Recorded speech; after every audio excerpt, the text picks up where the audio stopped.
All right, guys. Good morning. Man, listen to my voice. Honestly, it's the first thing I've said all morning. I really wish my voice would sound like this all day. I really do. It'd be like Batman, but I'll say it once, I'll say it again. Within about 30 minutes, it'll revert back to old, Pee Wee Herman voice, and that's okay. Top 3 voices in the world, they say. But yeah, so NVIDIA earnings, we had earnings, we dropped big, people freaked out, we bounced back, people's eased were qualmed a little bit, and now we're back to where we were. We're at 120, not the end of the world for NVIDIA. Again, I've said it once, I'll say it again. If NVIDIA can just hold, it's going to be fine, right? Like, people have these crazy, weird expectations where they just want it to just make these massive runs. And again, that's not sustainable. It's never going to make that kind of crazy move every single quarter. It's not a reasonable expectation. The easiest correlation with this, or the easiest way to look at it, is every time Apple has an update, every time Apple does their yearly event, everything's not going to be always groundbreaking. It's not possible for anything to be like that, right? Including NVIDIA. And so, there's going to be some quiet quarters, and that's all right. That's all right. Because the good news is that over time, NVIDIA has gone up, and it's held most of its gains, right? It hasn't held all of them, of course.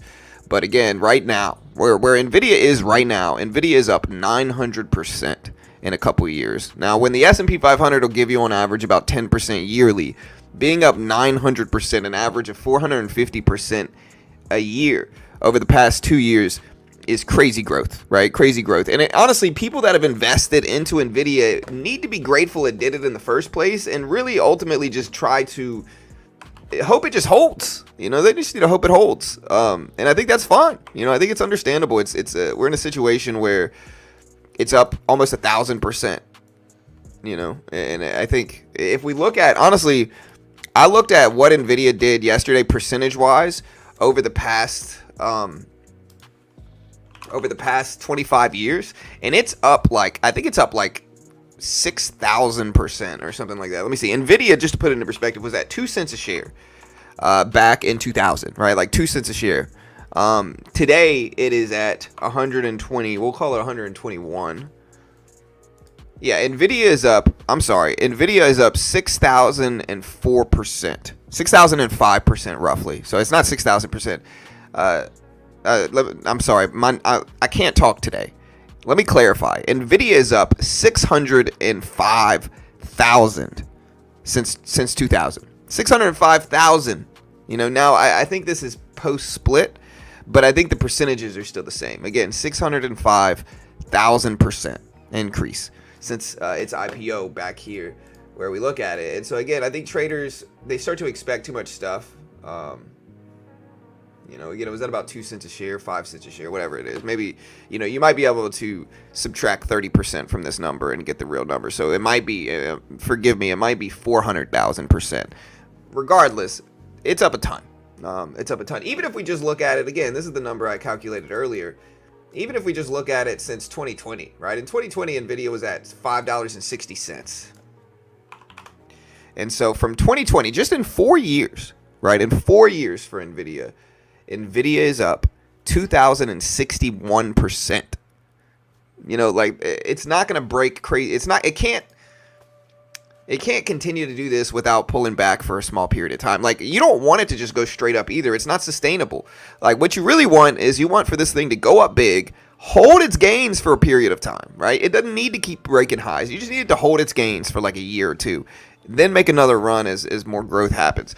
That's a much better long-term sustainable pattern than going up and then stopping for a month or two and then going straight up again. That's not sustainable. And I know everybody wants fast money, but just be smart about it.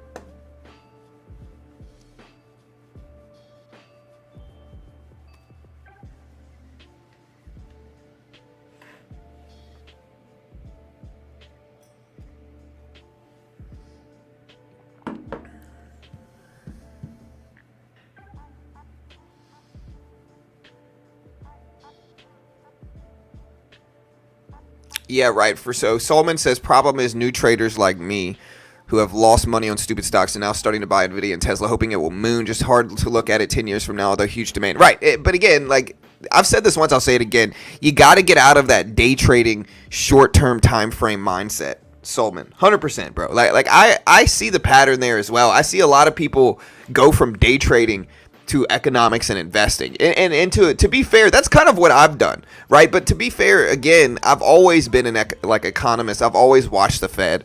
I've always watched earnings reports and big blue chip stocks. It's something that I almost always did. And so I'm going to be able to make that transition and understand it better than a lot of other day traders. A lot of day traders go from day trading to investing, right? But they still kind of hold on to those day trading bad habits of like needing big, crazy short-term price action, like gambling on earnings calls, gambling on big movement, buying up the most volatile stocks, trying to capitalize on them. And again, that's not always the best move for investors. Investing is usually a game of risk management more so than taking big gains from the market. Like the ones that usually have the best risk management and good analytics are the ones that succeed long term over the ones that have the biggest risk tolerance. You know, those a lot of the time lose everything. And so your job is not to be the riskiest, craziest one getting involved in every big move in the world, but more so to wait and be selective and disciplined and patient with things, right? Like those are the ones that profit big over the long run.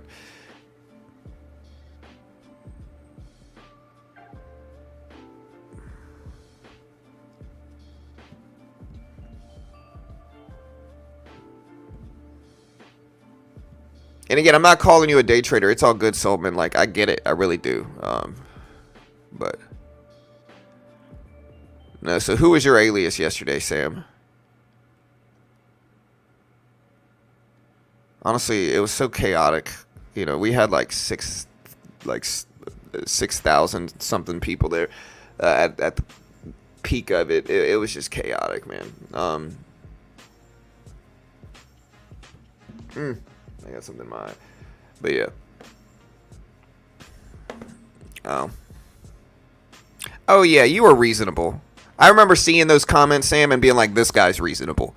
Right? Like you were trying to help new traders. So I can appreciate that. Because there were a lot of people that just weren't freaking reasonable at all. Like they would scream panic every time NVIDIA dropped a small amount. And and small is relative, right? Like you might say, oh, 6% is not small. It kind of is for NVIDIA in an earnings call. For an earnings play, 6% is pretty small. NVIDIA's kind of flat overall here. Like, if we really look at it honestly, NVIDIA's kind of choppy. Like, it's not really, it didn't really, like, it did drop some, but it's not like it had some crazy big range break. Again, NVIDIA's still under the range. NVIDIA's still within the range of the last few weeks, right? So,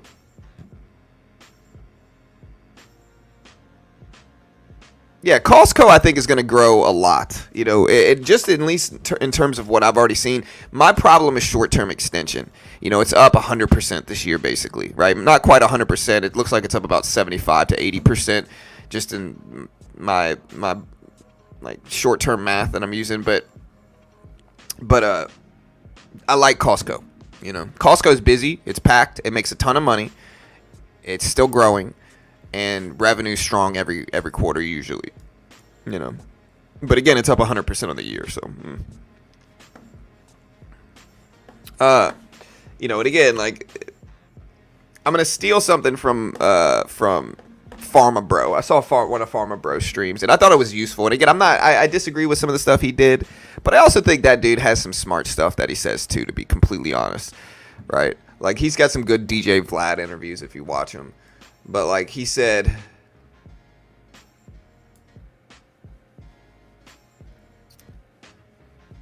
you have good companies at bad prices. You have good companies at good prices. You've got bad companies at good prices. And you've got bad companies at bad prices. Right? And so the point is, you're not always supposed to buy good companies regardless of price. Like you have to analyze price. Like there's some companies that are good companies that are badly priced right now. You know, and the efficient market theory is important here too, because the market's pretty balanced, right? The market's pretty balanced. Like you got to dig to find discounts. You know, it's not just going to be super obvious. Everybody's doing the same type of stuff here. And so you got to dig to find discounts. And again, a lot of this is using what Martin Shkreli said on his live stream because I watched a little bit of it. YouTube sent me a short of it, and so I watched it, and it was surprisingly reasonable. And I agree 100% with how he does this. Now, I'm not saying I agree on his stocks or whatever, but I generally agree with it. But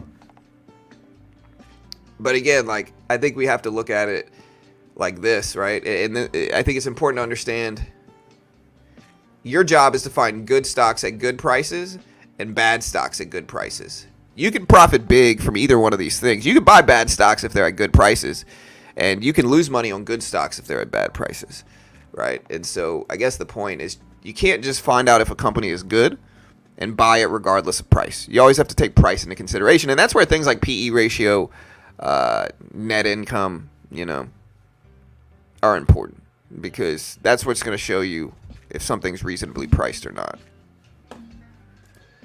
Anyways.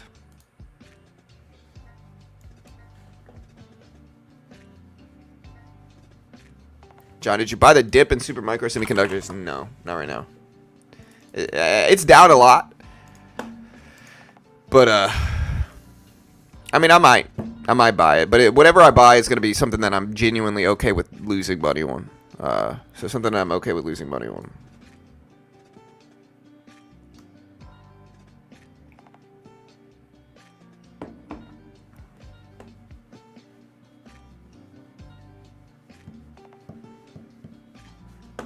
Well, I mean, you got to understand hidden in the wires that there's stocks that are experimental, right? Like if I'm buying a small position in something, so like GameStop currently, like say I got like 20 shares of GameStop, to me, that's a pretty small position. Like 20 shares of GameStop, that's a couple $100. That's $400. It's not some massively expensive position. And if I end up losing $400 over a couple years' time holding it, I mean, who cares, right? I think you got to look at GameStop in regards to not long-term investing, but more so like risk and reward. Like everything. Okay, and the point is, the likelihood that I'm going to lose money on something like GameStop is higher for sure, right? But there's also this kind of concept of squeeze potential. And so if GameStop ever does make this crazy big parabolic squeeze again, and sometimes that happens before its downfall, like before it fails, right? It might make one big push. I can make, 5, 6, 7x my money, right? And so even though the risk is high, if I can 5, 6x my investment, even if there's just like a 30% chance of that, a 40% chance of that, a 20% chance of that, then I still think it's justifiable. And the chances of that might be lower, It's just something that, I'm going to have good positions and bad positions. I'm never claiming to be perfect, for sure. Like, I'm certainly going to buy up dumb stuff, but most of the time, the overarching theme that you'll see is that they're small, right? I'm not taking massive risks with any of this stuff, with anything, really. And so I keep my risks small, and that way I can take those little plays and see what happens and not freak out and be emotional like a lot of people in the chat whenever something makes big swings like NVIDIA yesterday, right? I can take positions and not be hella emotional around it because it doesn't matter that much,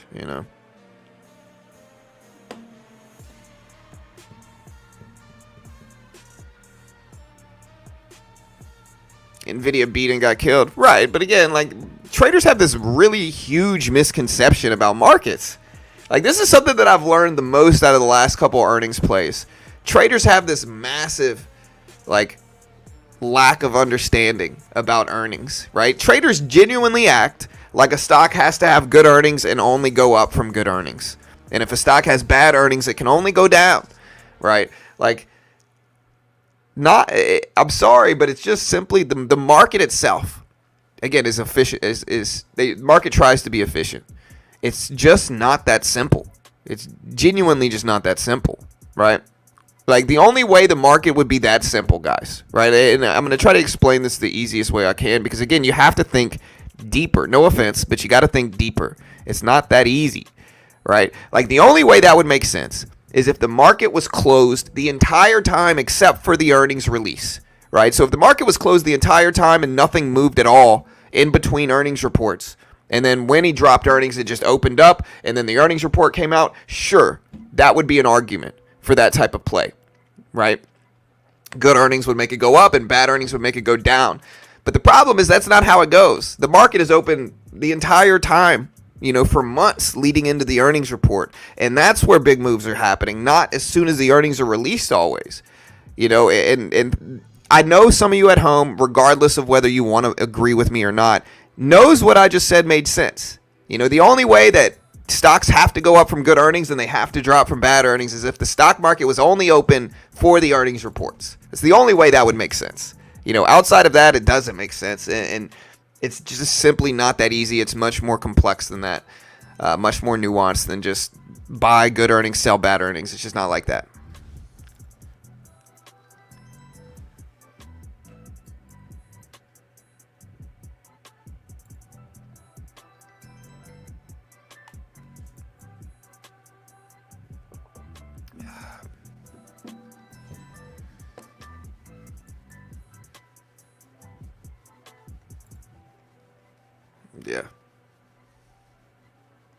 Yeah, there wasn't a chip delivery. The Blackwell chip wasn't had a little bit underwhelming updates, right? Like the earnings reports are way more nuanced than good EPS, good revenue up, bad EPS, bad revenue down, right? Like nothing is that simple in stocks, nothing. And it's just not that easy to make money either. I wish it was. I truly wish it was, right? But, you got to think efficient markets are efficient markets, and big money. Every big money fund in the world tries to capitalize on these movements, and so everybody in the world is trying to do the same thing. And with that, it's just not going to be that easy to pull money from it. It's just not. And that's the point. And your job is to be thorough and understand it.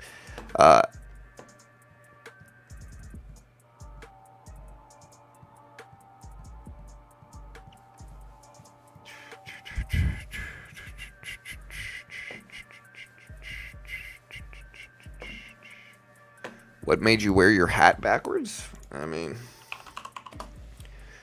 nothing really. I don't know. All right, guys, we got an hour. I was always a hat wearer. I had my hair used to be so freaking long when I was when I was like a teenager. I'm not gonna say I was afraid of getting my hair cut, but let me do this a little bit early. I'm not gonna say I was afraid of getting my hair cut, but I certainly didn't like getting my hair cut. And the longer I would let my hair grow out, the more intimidating getting a haircut felt, right? I don't know. Maybe it's a little OCD in my head. And so I would always wear a hat to kind of like cover my crazy hair. My hair is actually like really curly when it grows out long.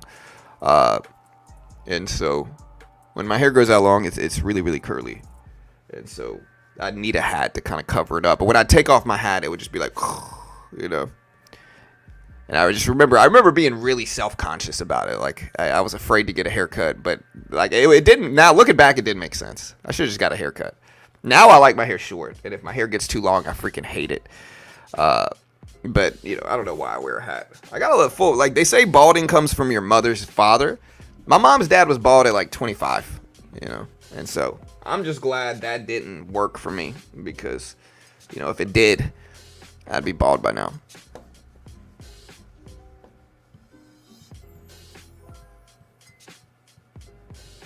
Reversal continuation confirmed?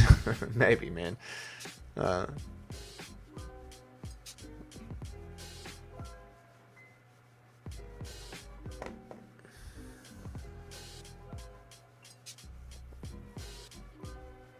Yeah, I like backwards hats. It just depends. It depends on what I got going on. It depends on how cool I feel that day, I guess.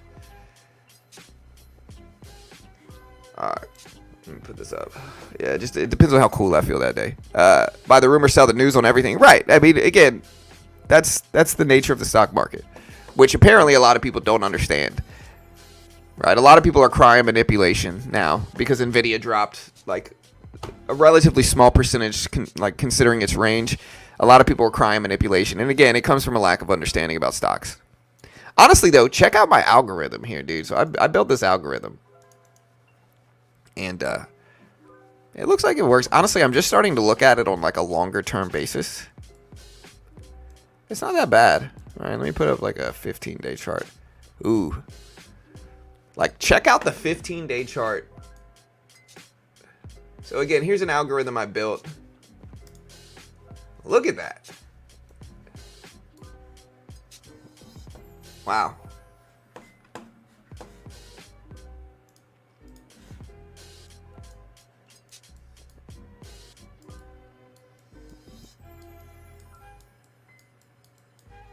Literally called the top and bottom of this range 100% accurate over a couple weeks. John Madden over here. But solid. Solid. Pretty solid. I'll take it.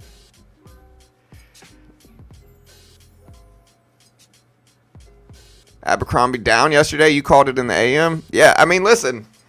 I'm not going to say I told you guys, but it's never going to hold, guys. It's never going to hold, right? Like, who's buying? Like, no offense, but if you're buying Abercrombie knowing nobody goes to the store when it's up hundreds and hundreds of %, that's a big risk. That's a big risk.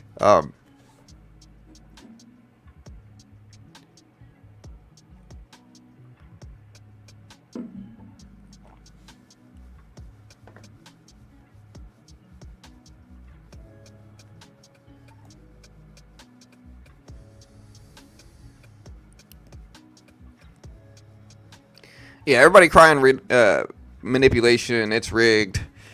You know, I'll tell you this again. Nobody cries manipulation more than somebody that's really wrong about a prediction. They're the first ones to call manipulation. And maybe there is some. I don't know, but I get tired of hearing it because everybody's always wrong and nobody wants to accept that they were just wrong, right? So instead they cry manipulation, some shadowy figure out there making sure that Bill doesn't make money with his 100 shares. And, like, I don't know. It's just silly.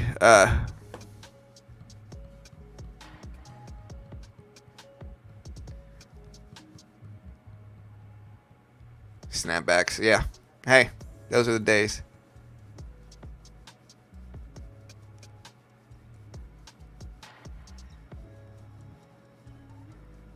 Yeah, I have no idea hidden in the wire. I certainly don't use that.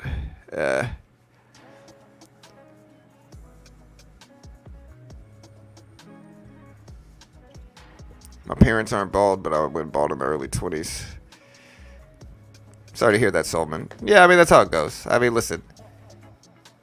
I'm not judging you if you're bald. Like, be bald, you know? Some people pull it off, you know?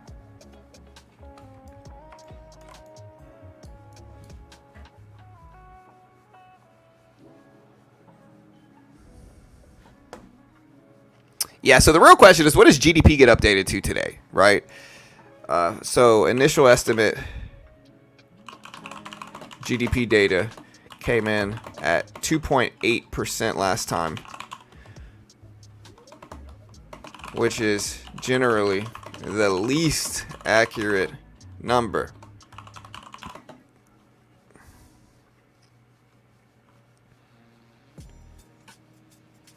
First revision of that drops today at 8:30 and is expected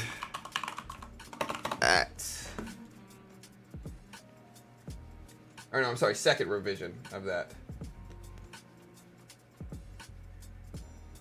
It's expected at 2.8%.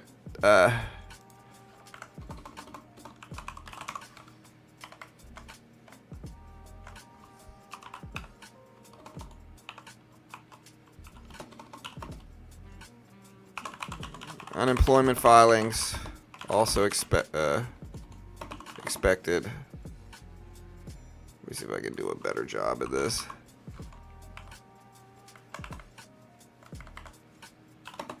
Unemployment filings are expected at 230K.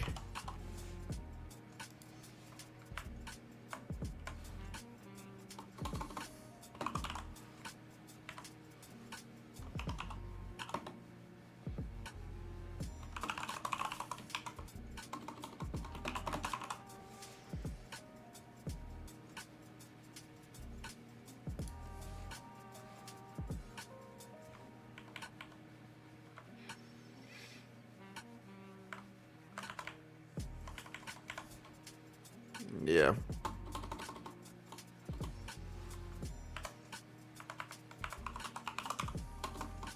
All right, guys. So we're gonna put this up.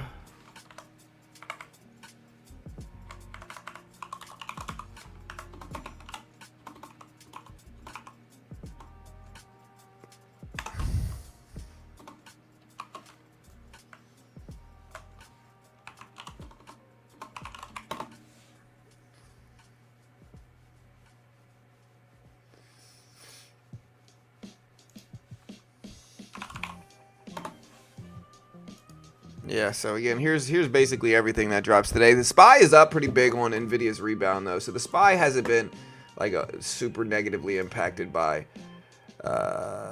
this, you know. But NVIDIA's just chopping back and forth. I don't know if NVIDIA's waiting. PCE data usually is a little bit larger release.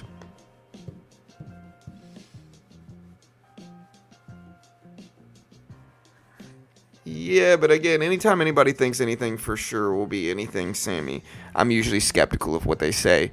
You know, again, I have a couple rules with economic reports. The first one is that anybody that says anything is definitive generally doesn't understand like how these reports go, because nobody freaking knows. Number two is, I don't even know the number two. The first one is just there's never definitive, you know.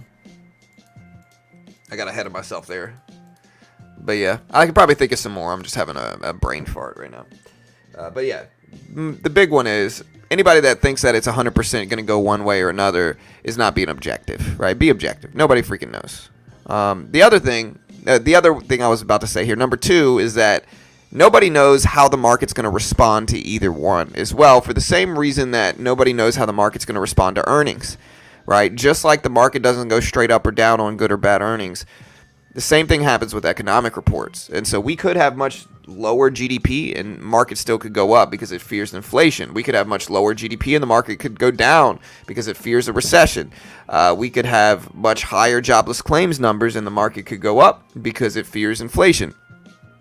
We could have much higher jobless claims numbers and the market could go down because it fears recessions. And nobody knows the reaction that we're going to get. It's certainly not like really predictable. I think the market has pivoted to more of a good is good and bad is bad scenario where economic growth is positive and economic weakness is a negative, but it's definitely not 100%. And a lot of the time, the first move is the wrong move. Yeah, guys, listen, I've been talking about Dollar General for a long time, right? Does anybody remember what I've been saying about Dollar General for years? I don't know if I've mentioned it in a while. But this is another one of those brands, man. People ask me, hey, should I buy DG? I don't tell them what to do. But Dollar General is one of the most obvious, obsolete businesses in the world right now. You know, it's right up there with Dish on Demand, with satellite dish companies when they were still public. I'm pretty sure they went out of business at this point. But again, guys, like there's a handful of companies that are so obviously obsolete that I can't understand for the life of me how people invest money into this. Like the people who invest money into Dollar General have got to be over 50 because, you know, again, generally those are the people that fear technology, right? And they want to believe things are always going to be the same, and that's just not true. Things evolve. But with Dollar General, it's obviously obsolete, right? I could buy everything at Dollar General right now on Amazon for cheaper and get it shipped to my house sometime same day, right? That's bad for Dollar General. And that's everybody in the country right now can do the exact same thing. And so who's investing in Dollar General like this? I just don't understand, you know.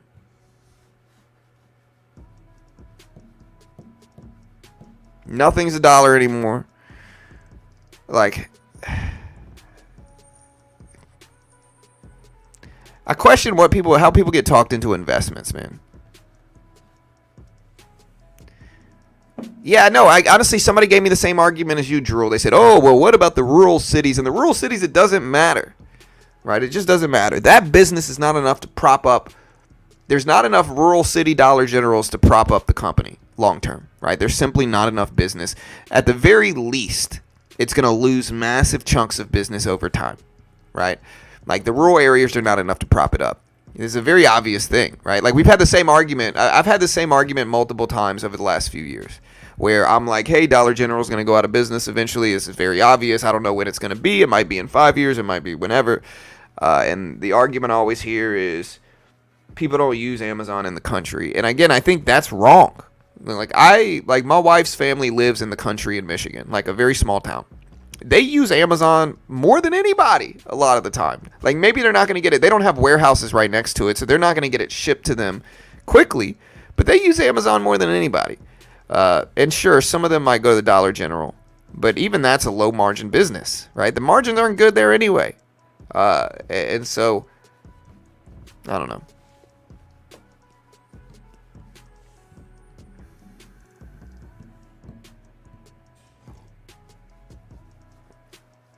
Hey Drew, do you mind me asking how old you are, brother? It's all love here, dude. It really is. Like we could agree to disagree on this. I'm genuinely curious. Uh,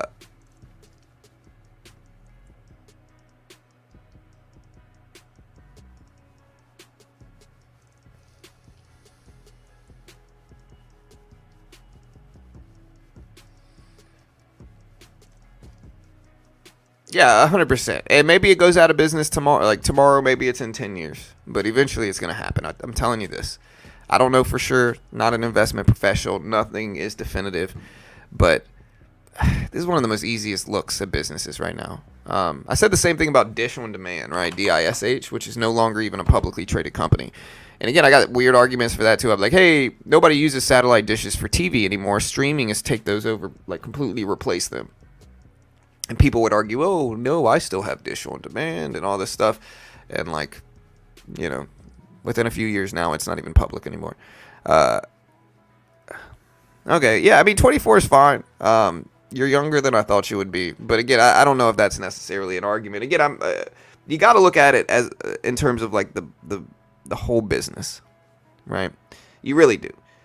So at the very least, right? Like let's say your argument of people still use them in rural areas stands true. What that means is that most people in big cities are not going to be using them. They're going to order stuff off Amazon because they have Amazon warehouses right next to them. So they'll get their products within 24 hours usually, right? I know this because I have Amazon warehouses next to me and I'm right by Houston and I get my stuff within, 12 hours usually. And here's the problem with Dollar General. The real problem is this, is that the only people that really shop there are either very rural area people or the older people who are still skeptical of technology, right? And what's going to happen is that over time, those older people are going to fade off. Generations are going to change. Young people are not going to go to them as much as they did. And that, when you extrapolate that over a long period of time, that's really, really bad for Dollar General. They're not going to start selling stuff online because, frankly, nobody's going to buy the stuff online if they did. And so over time, they're going to lose more and more and more business until eventually they're just, they go bankrupt. They go out of business. They sell the company. They liquidate everything, whatever they decide to do. But I think this is a very clear thing. And again, I might be wrong. I could always be wrong. I don't think I am. I think this is very obvious. But hey.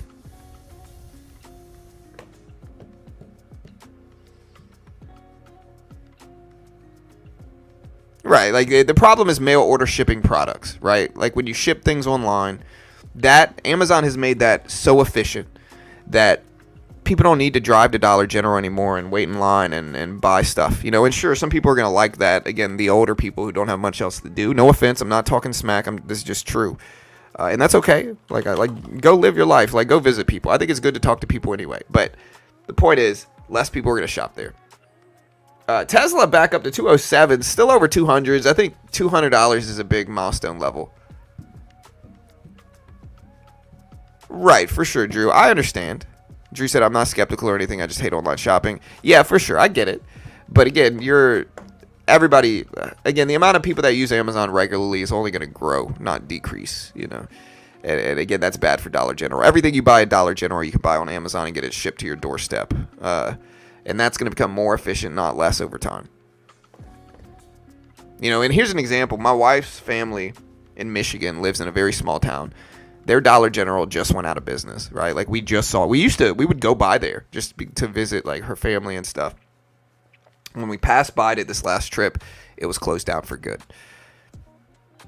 That's happening. And again, I get it. Like a lot of people have like nostalgia with it. And so they don't want to see it go.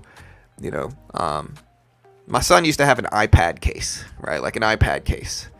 Well, one day we were on this trip and my son was playing games on his iPad, got sick, and just puked all over this iPad case, right? It was like a kid iPad case. It had like handles on it.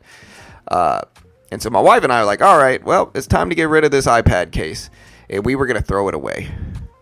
But my son freaked out. My son said, no. He was like 5. He cried and said, don't do it. And so we had to go wash this freaking iPad case off. But eventually we threw it away, That's Dollar General. All right. You know, people might be nostalgic for it. They might even still go there, you know. But over time, eventually it's going to get thrown out. And yes, I just had a puked on iPad case analogy with Dollar General. You're welcome, guys. Top 3 content in the world right here.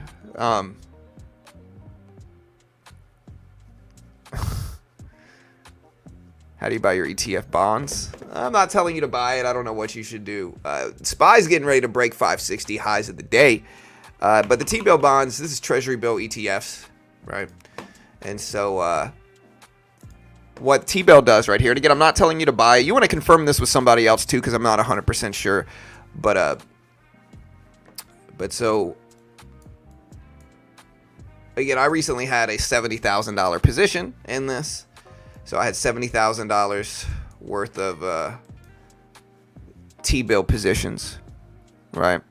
I had, I believe it was 1,400 is what I had, right? So 1,400 T-bill ETFs. Now these track Treasury bills, right? And this will pay you about 5% annually, but they'll pay you in monthly dividend payments. So, you know, it's really about 5.2% is what it paid me, right? So it paid me 5.2% annualized. And so the way that would work is I had about 70K. It paid me, again, about 0.52%. So it paid me about $3,640 a year. And it deposited into my account this amount in monthly dividend payments. And so every month I would get a check for about $300. It was really about $306 after fees. I would get about $306 after fees of just parking my money here, not doing anything else, right? I just parked my money here. I had it. I wasn't using it. You know, I had the money sitting in my account. I wasn't really trading with it. And so, you know, I ended up just buying this and getting a check every month for $300 and something. And as long as I held it there, I would get that check as long as interest rates stayed that amount. What this is ultimately tracking is 3-month Treasury bills, right? So a lot of people like CDs, you know, but the problem with CDs is that you got to keep finding banks to do it. You got to keep moving your money around. It's not very passive. You got to keep doing it over and over and over again to try to find the best rate, moving money around into different banks to try to keep that 5%. There's a lot of ways to make 5% in the market, and CDs are great because you form relationships with banks, right? CDs will pay you 5%, 4.5%, whatever the bank offer is. But this is a lot more passive, right? So this is a lot more passive. You can just park your money here in your investment account. You're going to get that dividend payment put in your account every month, and you don't have to do anything. You know, now the only the difference here is that if interest rates change, in terms of if yields change for 3-month Treasury bills, the amount you make might go up or down. But it's a lot less passive, and honestly, for me, it's a lot more liquid, right? Like I could sell this position whenever I want, immediately withdraw it, and you know, the only thing I'm going to lose out on is I'm not going to make my whatever interest that I'm going to make anyway. So, you know, it's a lot more liquid than buying actual Treasury bills where your money's locked up for however long the maturity date is. It's a lot more liquid, I would say. Yeah, T-bill, TBIL is the symbol.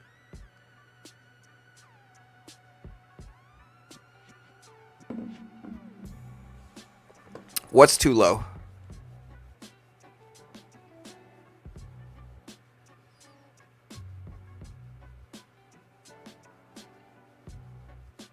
I saw you thinking about whether this was a story you should tell. It's a funny story. Now, honestly, we did keep it, to be honest. But we stuck it away, and nobody uses it anymore, you know.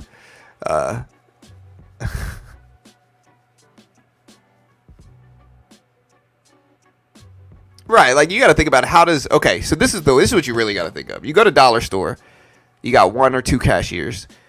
Those 1 or 2 cashiers are going to need at least what, like $100 to $200 a day.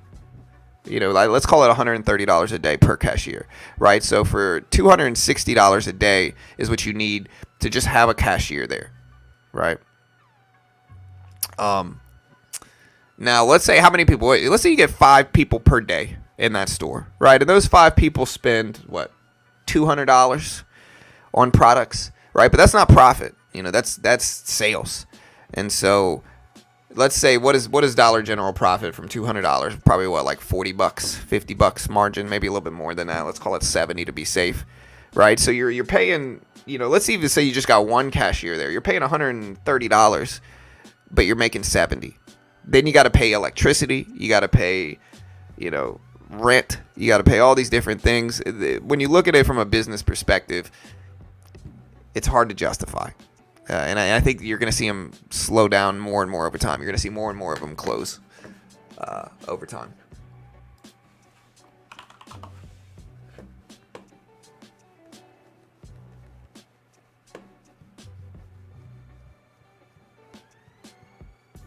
Yeah, it's probably much worse than that. Exactly, network, right? It's probably much lower margins than that. I'm being very generous with whatever margin I gave it. I think I gave it, I gave it about a 30% margin, and I think it's probably much worse than that. So.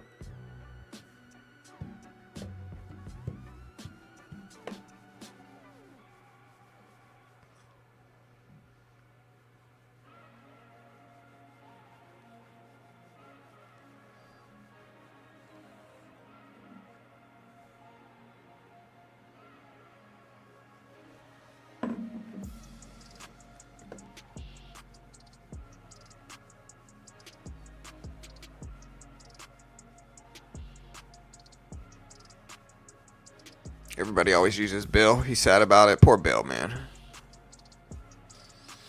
People understand him to a T, So NVIDIA recession canceled. I can only see it correct down. Right, but a lot of people are pushing recession. It's an election year, so the likelihood that people think we're going to hit a recession is very high, and the likelihood that we actually hit a recession is very low, I would say, which is what happens during election years. I did, Blaze. How big is this jobless report going to be for the market? I think the jobless report's pretty big. It's a weekly report, so you got to take that context into it. But it's, I think, on the heels of GDP, PCE data tomorrow, GDP data today, jobless claims numbers, are pretty big. NVIDIA earnings yesterday. I think we got a lot of market craziness right now.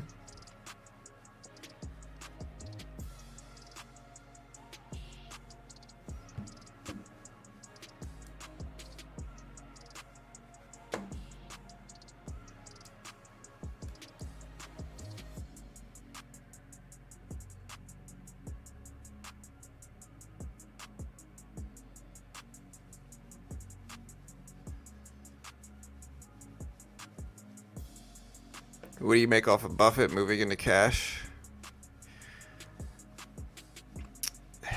I don't know. It's hard to tell what big money's doing, to be honest.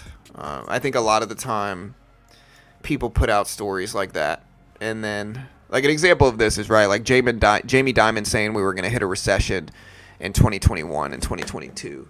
Or maybe not a recession. Say we were going to have like a market, like big pullback in 2021 or 2022, like right here. So, right here, wait, let me find it.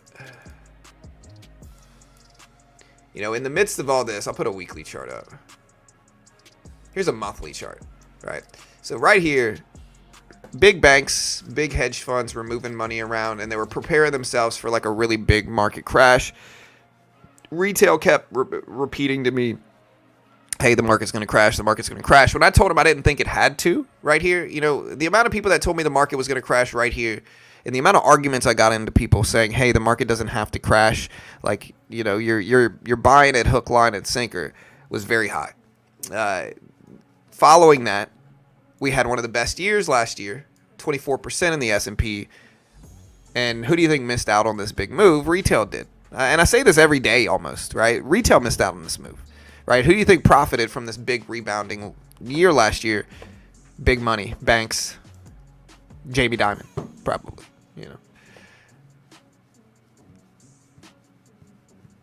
Yeah, but I think there's also a lot of election fears for sure, right? There's a lot of election fears. People talking about tax and stuff. And so I think there's going to be a lot of money moving around because of that specifically. But I don't know if we can make any really specific bets on it.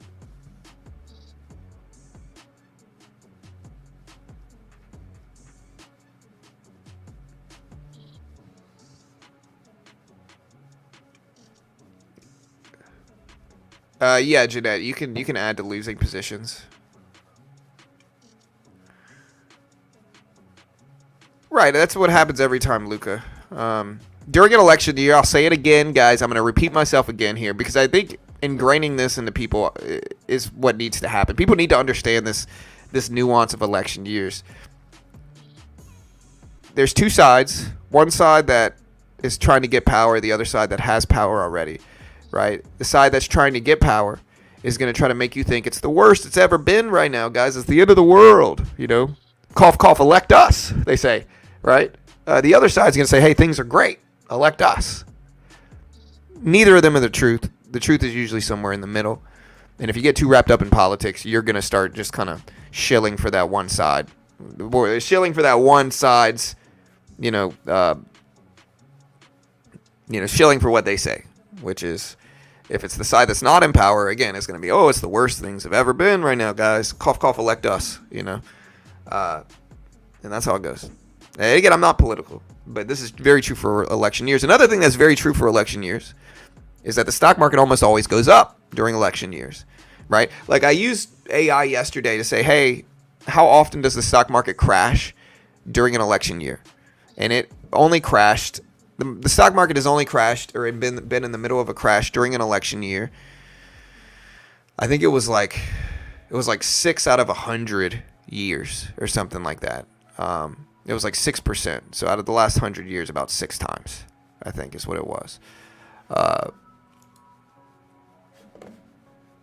Let me ask this. Here's another good question. Let me ask this.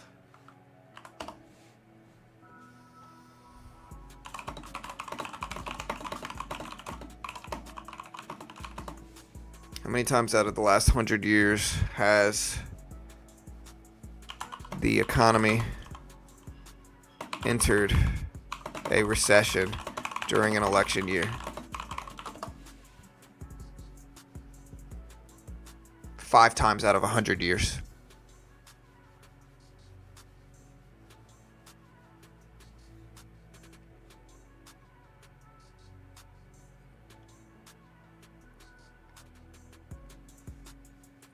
But one of the things you'll see about all of this is that typically the recession has already started prior to the election happening, right? And so in 1980, the U.S. entered into a recession in January, and then it was an election year, and obviously in November when elections happened, the U.S. was in a recession in 1960 during the election year with Kennedy. A mild recession began in November of 1948, which did coincide with the presidential election. That's one. And so it's not super common. I would argue that during election years, it's least likely that we hit a recession. But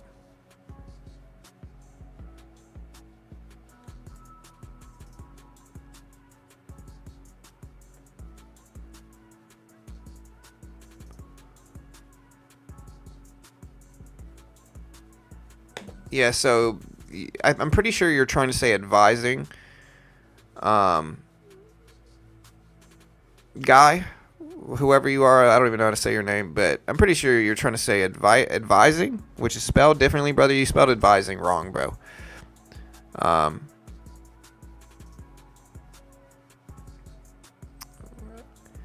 Yeah, again, I think you're just trolling. It's okay.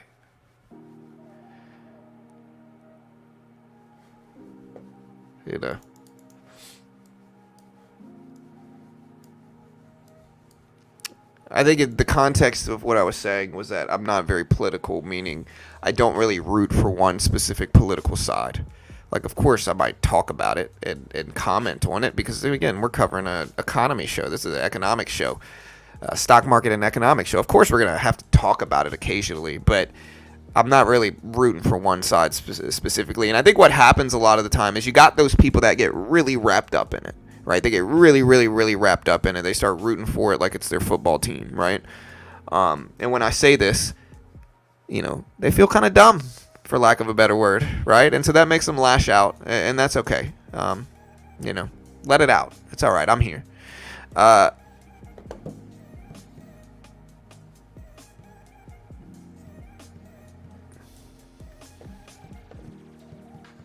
All right, guys, we got 25 minutes left. Got almost 700 people here for GDP already. Let's do this, guys. I'm ready. Let's see if they update it. Last time came in at 2.8%. The initial estimate's usually the least accurate. And so they could update it today and it could be way down. They could update it today and it could be higher. I think if they update it down, the market's coming down. And I think that's what I'm watching for. I don't know for sure. Nobody knows.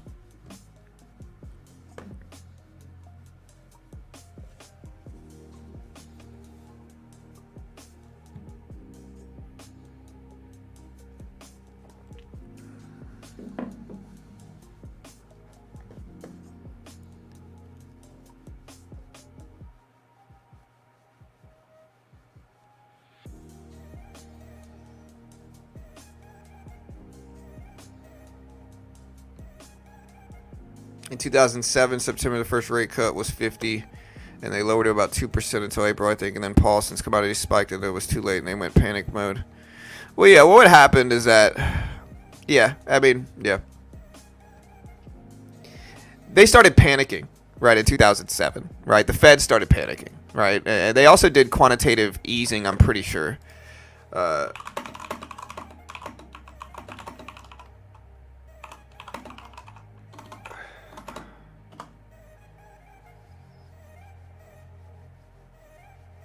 Okay, so yeah, they started QE in 2008, right? But again, the 2008 was an interesting story. Watch The Big Short, guys.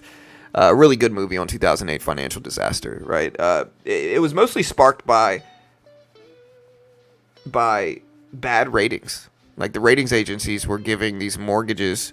Well, it was sparked before that, right? So it was sparked by a lot of stuff, right? Really, it started by lending getting greedy and greedy and greedier and greedier and greedier, right? So lenders would get more greedy and more greedy and more greedy. They would start giving out loans. You know, they called them ninja loans, no income, no job, right? They'd give out these crazy risky loans. And, you know, everybody was over leveraged in housing. Everybody had all these homes, all these mortgages. The rates for a lot of them, which were the worst type. I would never get an adjustable rate mortgage ever, right? Like never, ever will I get that. But people were getting a lot of adjustable rate mortgages, meaning you have a teaser rate for a small period of time, right? After a few years, that teaser rate goes away, and they give you the interest rate that they give you, kind of like the normal interest rate. And a lot of the time, if interest rates are really freaking high, that's going to change a lot of stuff. So if you've got multiple mortgages and you're used to paying, let's say the teaser rate was 3%, and then interest rates spike to 6 or 7%, like they are now, you're paying twice as much for your mortgage, and it's a lot more money. And so all these people that were over leveraged in real estate started losing their homes and defaulting on their mortgages, right? And it would have been much safer, right? Like 2008, we would have been in a much better spot if the rating agencies would have been honest about it, because then people could have seen it, corrected it, all this stuff prematurely, or not premature, but they could have seen it and corrected it early instead of letting us go to a terrible financial disaster, which ultimately happened, right? But they didn't correct it because they had an incentive, a conflict of interest to give them high ratings, right? Because big money helps big money, and you know, eventually that led us into all the mortgages starting to fail at once. People started losing businesses, and thus we entered a big recession and you know, a big financial crisis from it. What happened, one of the good things that happened is that they did change some of the laws regarding mortgages. Like lenders are not able to be as greedy as they were back then, but you do see some signs that that's picking up again as well in terms of like sketchiness with lending. You know, and again, it's just one of the risks. But they did do QE. So QE is quantitative easing. It's money printing where they create bank reserves and then use that to buy financial assets. What it does is it injects liquidity into the economy, into the market, and allows banks to keep interest rates lower. And so, you know, the Fed will straight up lower the federal funds rate to try to stimulate the economy. You know, and kind of help all these people out that were over leveraged, but it was still kind of too little too late. But it did help bounce back the economy faster than it would have. I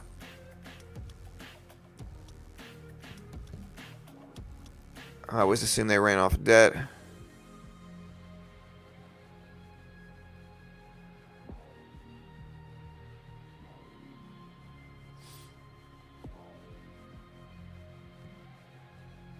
Yes, Kevin. So what the abbreviation that stands for, brother, is no income, no job applications, you know.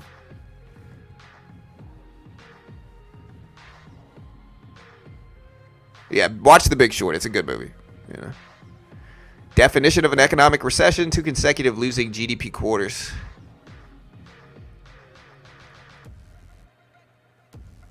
See, he admits it's all. Yeah, I mean, big money obviously helps big money. I said this yesterday, but the whole point of making big money is so that you could use it for your advantage. I can't even really get mad. You know, like I said yesterday, I can't even really get mad at it. You know, the whole point of making big money is to use it to make more. You know, and so people mad that big money has an edge over small money. You know, that's the world, brother. You know, that's how it goes.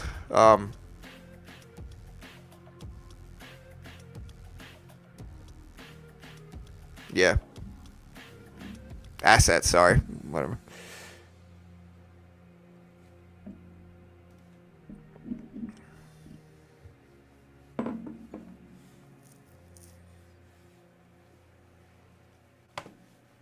I mean, you can build your own house, but you gotta actually have it built. Like you could always get a manufactured home, but the problem with manufactured homes is that they don't appreciate like actual homes. You know, so like they could be good if you don't care about appreciation, but if you care about appreciation over time, manufactured homes are not going to be the move, in my opinion. Humble opinion. Maybe I'm wrong.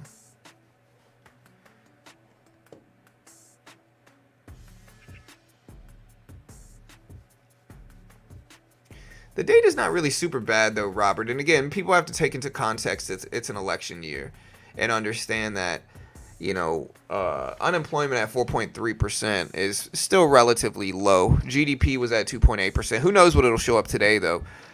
Payroll numbers are still okay. You know, we just don't see the signs of a recession right now. Now, I'm not saying we don't hit one in a few years. It's possible things turn, the numbers are updated or whatever. But we just don't see those signs yet. That we don't see signs that we're actually in a recession. That is, you know, maybe we see signs we could be entering one soon. And again, I don't know, but yeah, NVIDIA is still down at 121s. I'm curious about how it's going to be affected by all of this stuff too.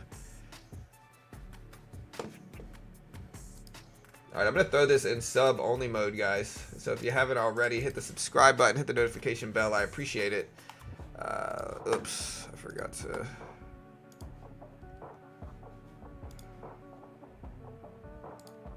Update this. Yeah, the NVIDIA stream was crazy. We had 6,000 plus people watching. Yeah, I'm gonna throw it in sub only mode as well. So hey, hit that subscribe button, hit the notification bell, guys. I appreciate it.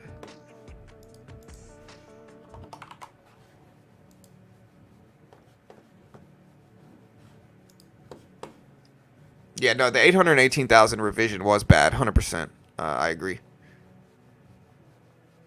Yeah, you just got to get a good house, though. You really do. Like manufactured homes. I see a lot of like ads on Facebook and stuff where they're trying to sell me manufactured homes. You know, and again, that's just not worth it. I would rather buy a well-built townhome than a manufactured home.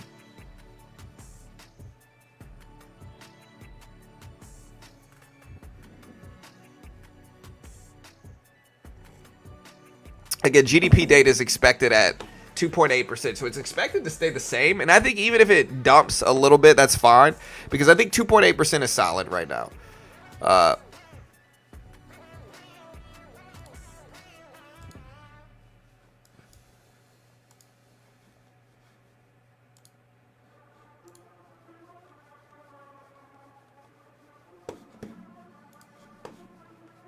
Hey, what's up, Corey? Is there an expectation? Yeah, so it's expected at 2.8%. It might be right here. You know. Yeah, thanks for covering the big earnings. I enjoy them. Hey, thanks, Robert. I appreciate you joining us, man. If you ever visit Austin, there's a tiny home community here. Yeah, I mean, I think Austin's a really interesting look at real estate right now. Because Austin is kind of like a mini California with terms of like, but with that said, there's good and bad things. Real estate prices are obscene. And so what is a tiny house on a lot cost in Austin? I'm curious.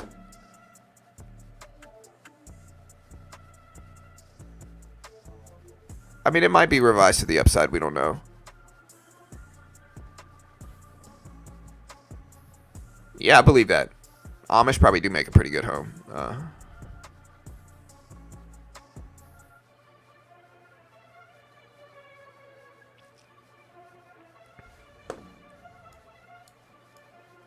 I mean, I think that's always been the case, Detra.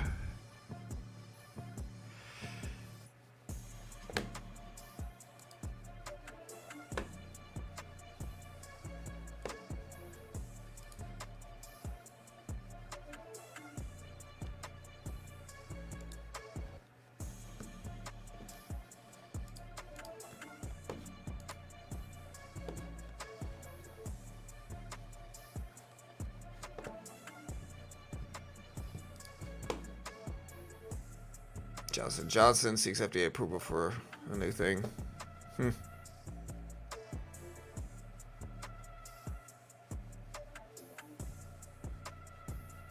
Yeah. But I think between 5 and 10K for tiny homes, no, that's no way. Yeah, there's no way they're that cheap for tiny homes. There's no way.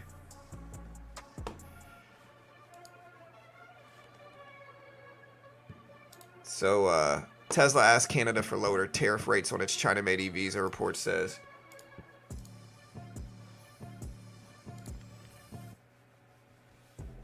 Yeah, honestly, so I'm looking at what Sam said. He said, my thoughts on the NVIDIA call, terrible audio for a world-leading tech company. The audio was freaking ridiculous, man. Like, look, I get it. People are, like, kind of shilling for NVIDIA, you know.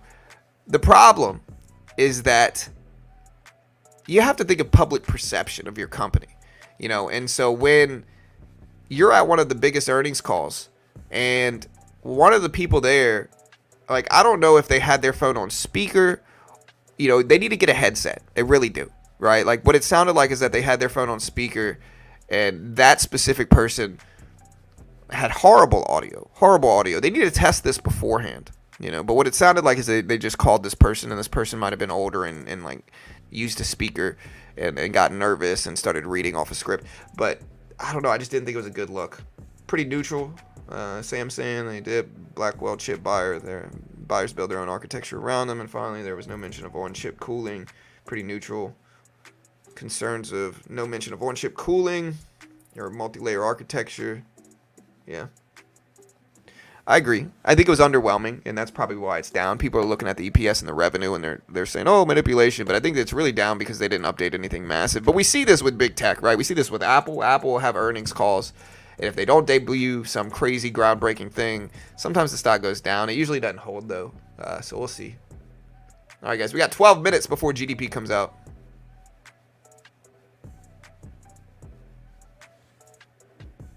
I always have somebody interrupt me each time waiting on big news. Bro, you should...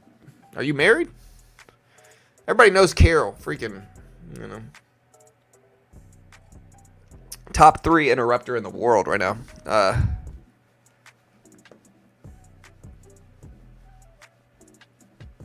If GDP is higher, does it mean there will be cut the interest rates? Well, rates are almost certain going to be cut next month in September. Rates are it's almost inevitable that rates are going to be cut. The only way they won't be cut is if PCE data tomorrow, and if GDP today is strong, PCE data tomorrow, and CPI next month is good. That's the only way they're not going to cut rates, right? It's almost inevitable. I'm pretty sure they're cutting rates.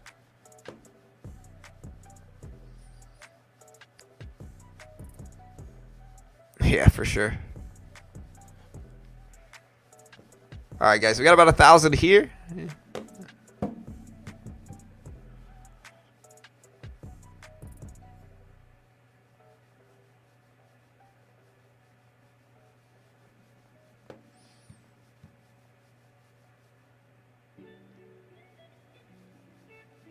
Yeah, the problem, this is where I think a lot of people have been misled, right? Like, you got YouTubers that are telling you the market's going to crash every other day. Right, a lot of them are day traders or started off as day traders, right? And they're telling you the market's going to crash every other week because that gets more views, right? And some of you might agree with them politically, and so you relate to them more, and so you believe them more, right? But then they're wrong time and time again, and that's a hard thing for some people here to accept. And so then you start calling everything manipulation that doesn't go your way, right? Like you start calling every other thing manipulation. And I'm not saying there's not manipulation, right? Of course, there's always going to be at least a base level of manipulation anywhere in markets and finance. That's finance, right? Big money manipulates things to their advantage, sometimes legally and illegally, right? And you can't knock the legal forms of it, which do happen. Big money uses their money to make swings. Like a legal form of it would be like Musk coming out there supporting specific holdings of his in crypto, right? Or Warren Buffett buying something and then putting a press release out about buying it and propelling whatever he bought higher, right? Legal forms of manipulation. That's none. Again, and if you had that type of sway, you would do it too, without question, right? But obviously, there's other forms of it and there's other forms of manipulation. I guess the point is, you got to be less rigid in markets in terms of predicting power. Like nothing's definitive. You got to take like you shouldn't like to be manipulated, right? And we're in an election year where everybody's going to try to make you think it's the worst it could ever be, and that's not true. Again, things aren't great. The real problem is inflation, in my opinion, over the last 5 years. That's the real problem. That's why people are mostly unhappy, like regular people. And again, I like, you guys know me. If you watch me regularly, I would rather us not cut rates next month. I would rather us maintain high interest rates for longer periods of time and really do damage to inflation. And yes, that might even mean we enter a little mini recession. And sometimes that's good for prices. Or sometimes that's the only time that's good for prices. And so, I guess the point is, like, it's not always about to enter. We're not always going to crash. We're not always going to enter a recession. And sometimes we will, and maybe we do now. I don't know. But you got to be less rigid in that prediction. And you got to, be more resilient towards people trying to sway you in one direction or another. And that's why I try to be balanced here and neutral. Still, guys, we got 8 minutes. 8 minutes. Tesla starting to push up. It's at 208.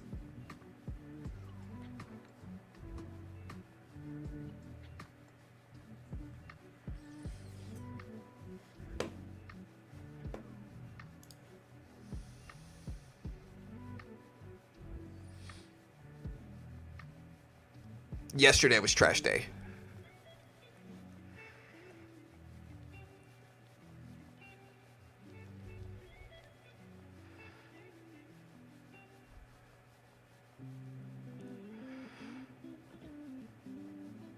Yeah. Be like water, right? Bruce Lee. He stole it from you, Locke. What are you going to do about it, bro?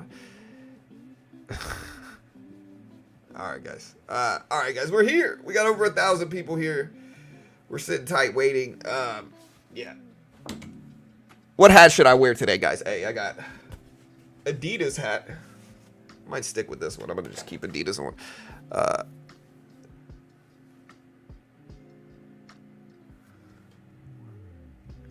Yeah.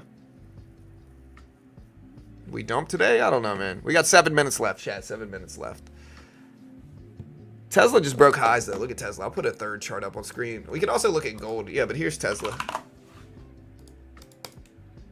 Tesla breaking highs up there.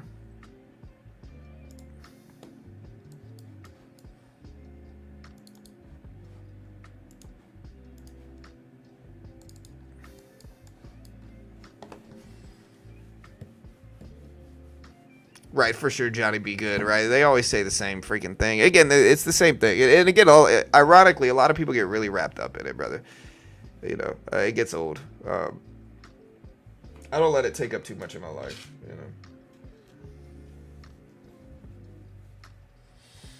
No, it depends on what you're talking about time. So it depends on how you look at the dollar. Cash might not be around. We're already in a mostly cashless society. That's how it goes. I think technology has evolved past the point of needing cash.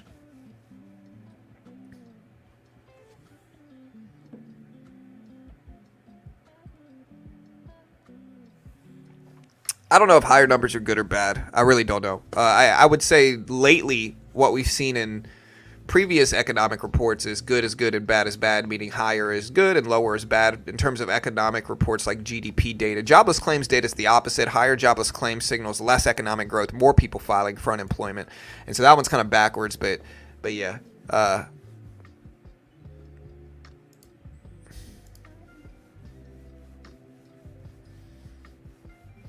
Yeah, I mean, Braveheart, listen, brother. I make hundreds of thousands of dollars a year. You know, we get millions of views on this channel, you know, and you just sound bitter. Let it out, dude. It's all right. You're banned for life, but good day to you, sir. Have a great day. It still should be illegal to not accept cash. Right. I believe they should force people to accept it, right? Like, I think it's currency. You got to allow people to accept it. But, and I believe that's true as well. But I still believe that most people are going to choose not to because it's easier, because of convenience.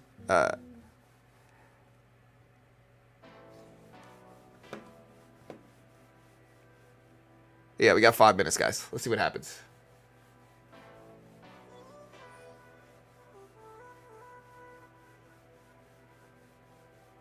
Hey, thank you, Jose. I appreciate it, man. Thank you. Yeah, I don't have to. Like, y'all can go get a job, and I'm okay with that. You know, I'm not judging jobs, right? I've put in my fair share of jobs, you know. But at this point, modern age, I think you can make money from home pretty easily. And so if y'all are choosing not to do that, you know, that's on y'all. I wish you guys the best. I hope you guys have success. You know, and I provide value. I provide a service. I put everything out there for free. I don't sell anything. I don't sell my own stuff, at least. I don't sell a course. I don't have any paywalls behind anything. I report economic data and explain it thoroughly every single day, faster than anybody else for the most part. Cover all the major earnings reports, you know, all that stuff. So we provide value for sure, despite what the haters say. And I appreciate the love. Honestly, I appreciate the haters. The haters have kind of motivated me and inspired me to grow this thing bigger than I ever thought I would. And so really, keep stroking that fire, guys. I appreciate it.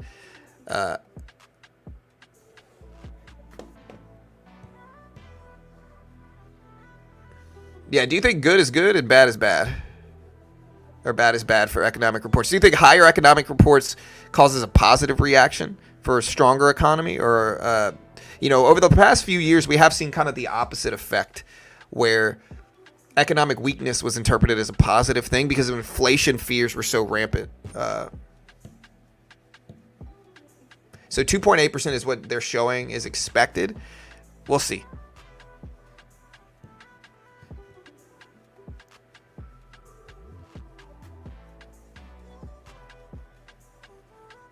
I appreciate it, DP. Thanks, man. Yeah, I think good is good now as well. At least that's what we've seen. Like, we've seen that recently. All right, we got 2.5 minutes.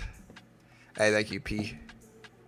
Yeah, I think the market wants higher GDP. I think it shocked a lot of people that we came in at 2.8% last time, right? I think that shocked a lot of people.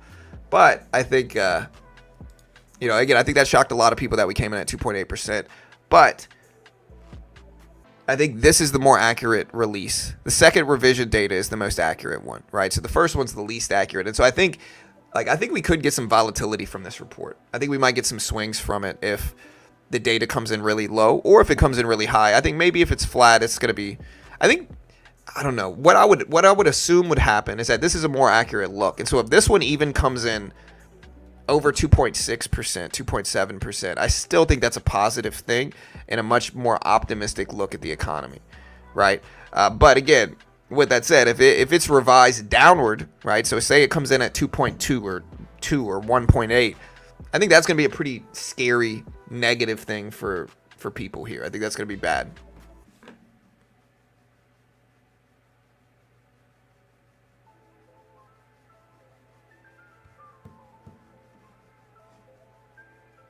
All right, here we go. Yeah, cuts are inevitable, I think, too. I agree. I think cuts are going to happen. As long as inflation data stays reasonable, cuts are going to happen in September. If we see PC spike up to 6-7%, which is almost certain to not happen, then we might not get cuts. But outside of that, we're probably getting cuts. All right, so this is a little bit early, guys. Again, we still got about 40 seconds left. About 40 seconds left.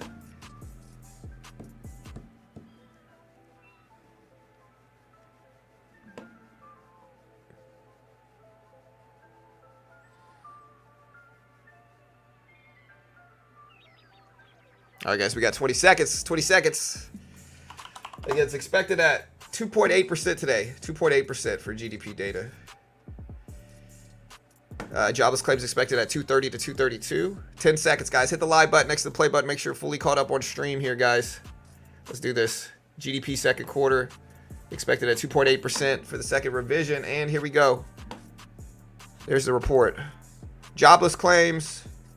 GDP showed up at 3%. 3% GDP, 231,000. Lower than expected GDP data, or no, lower than expected jobless claims data, economic growth, higher than expected GDP data, and the market hasn't really moved. Wow. Look at the SPY. I'm going to put the Q up and maybe gold. But better than expected GDP data, higher, and lower jobless claims numbers at 2 point. Jobless claims showed up lower at continuing claims. Initial claims showed up at 231 versus 232. Look at this spike. Again, I thought good would be good and bad would be bad, and that's what we're getting so far. Sometimes the first move is the wrong move, though. But again, so far, very positive reaction to GDP data. GDP data did show stronger economy than expected. Here comes the manipulation screams. But again, GDP data showed up strong.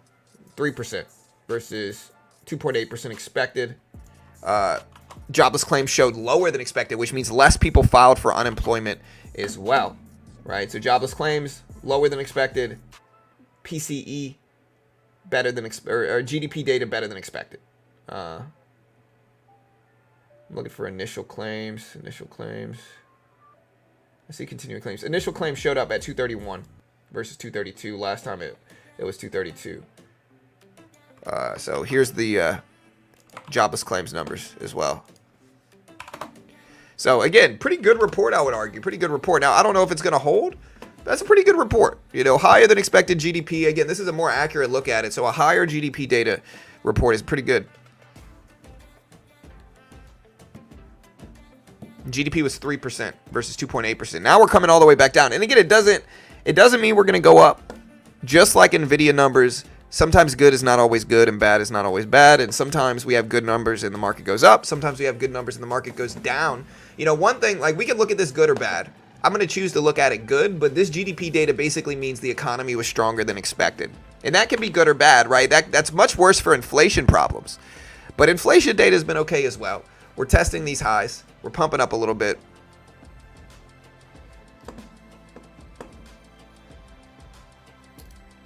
Yeah, so again, here is jobless claims. GDP data showed up again at 3%.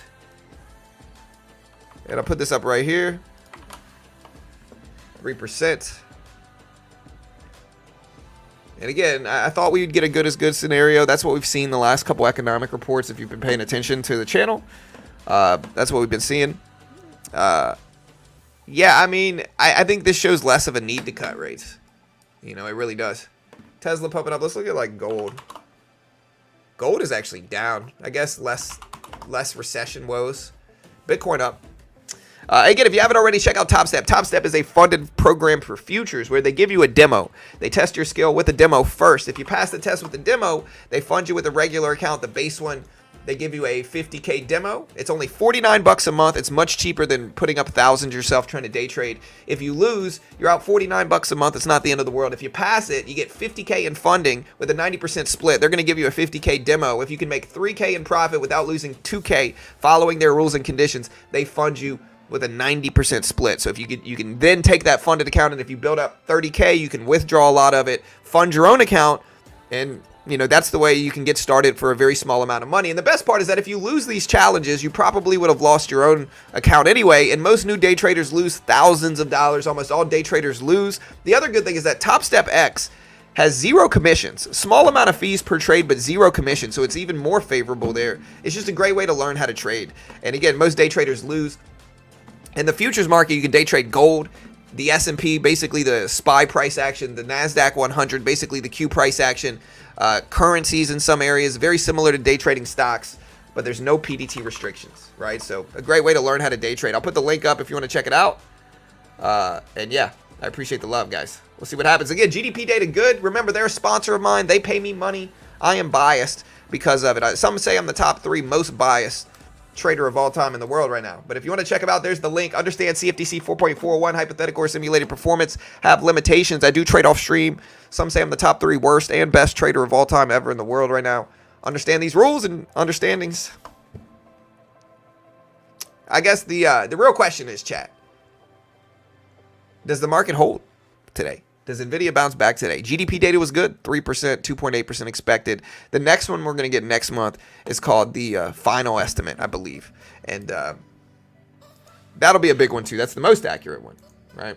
But yeah, jobless claims lower, slightly lower, basically flat, showing less people filing for unemployment week to week. You should narrate soccer games. Yeah, we're going to be day trading live at the opening bell as well, right? Some people say I should do horse racing.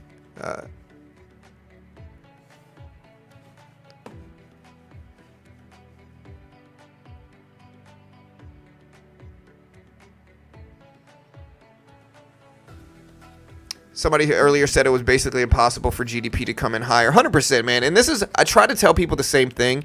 I think there's a lot of egos that float around in stocks. Everybody wants to believe they're right. In the economy, in terms of economists, everybody starts studying the economy for like 2 weeks, and then they want to believe they're, Warren Buffett or the next big economist in the world. Same thing with trading. People want to get started trading, and within a couple weeks, they think they're Warren Buffett, And the problem with that is that a lot of people get into these things and they base trades off of these things, and some of them even live stream and try to teach people, but they don't really understand it. They don't understand economics. Like, some of them call everything a rate hike, and again, a lot of them that's the easiest way I can get people to understand it. Like, a lot of these guys live streaming this stuff do not understand it. They really don't. A lot of them come from day trading and they're just trying to get views, and they see a channel like me get views, and so they kind of mirror what I'm doing, right? But again, you want to, if you think anything's definitive with economic reports, you're not really following it, right? Even the reaction of these economic reports are not predictable. What you might consider good, market can react negatively to. What you might consider bad, the market can react positively to. And again, I think we're seeing that right now. Like, we're coming back down. And the other nuance of this is the first move can be the wrong move. Right? So when you see something spike up on something, a lot of the time you're going to get profit taking at these high levels. So I think this is probably profit taking. But I'm going to end this poll, and now we're going to do another one. And the question is going to be, so most people thought we would actually correct up in terms of GDP data. Definitely top 3 ever in the world. All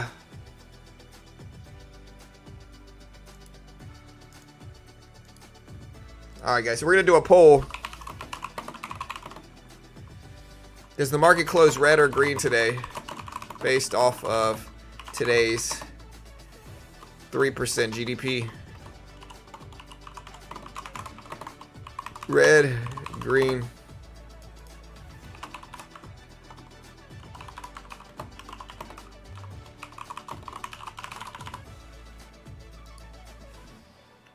All right, vote on the poll, guys. Vote on the poll. Why the market reaction is strong if the report is good? Is there any valid reason for that? Listen, I love you all. I appreciate everybody. But, I get this question so much. I get it with NVIDIA earnings. Like, hey, NVIDIA had good earnings. Why is it down? I get it with GDP reports. In the end, guys, the market is simply not that easy. It's not that predictable, right? Like, it's an efficient market, which means it's balanced. It's just not that predictable. You're not going to be able to sit around and buy.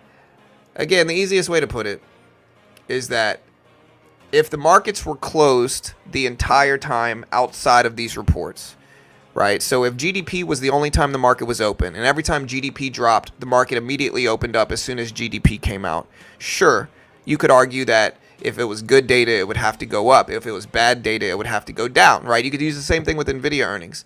But that's not the case. And the market is open for the months, for months preceding earnings, like NVIDIA, for weeks before these GDP reports, right? And so that's the name of the game with the market. It's not going to be that predictable. It's not going to be that easy.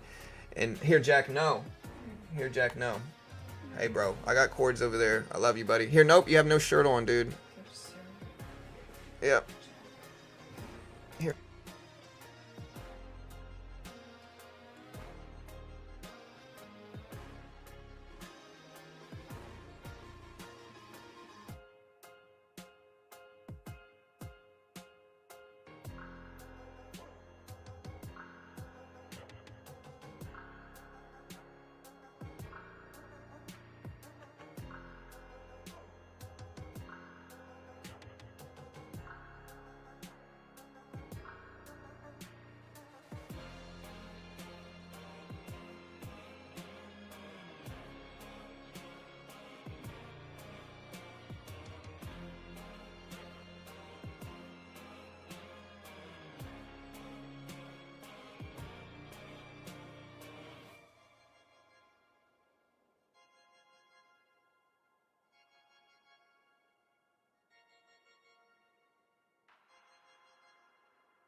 I'm sorry. I'm out here talking to myself. Sorry. My family was out here saying goodbye to me before they went to school. But yeah, there's a very famous quote, and it goes, "The market can stay irrational longer than you can stay solvent."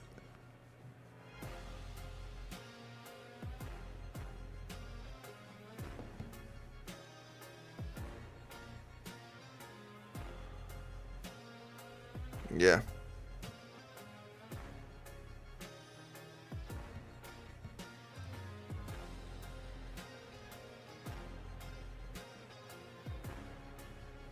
Top 3 worst reactions to positive news.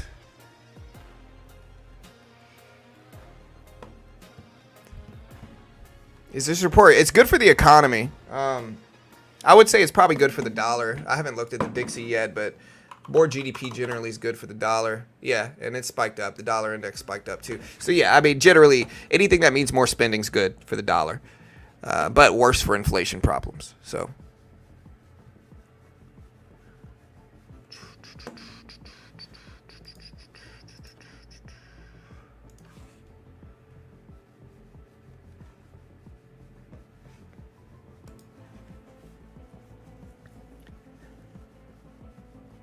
I appreciate it, video.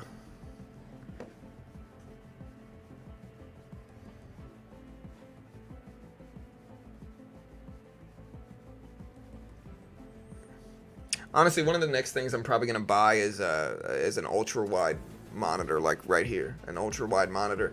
That's probably one of the next things I'm buying, because yeah,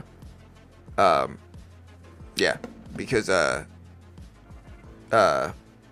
I've got so many wires and cords here that, like, it would actually, if I just got two ultra wide monitors, it would cut down on the cords I have in my office dramatically, like dramatically. Hey, thank you, Ava, or Avalon. Appreciate it. I try to be a good dad, man. You know, to be a good parent, you just got to be authoritative.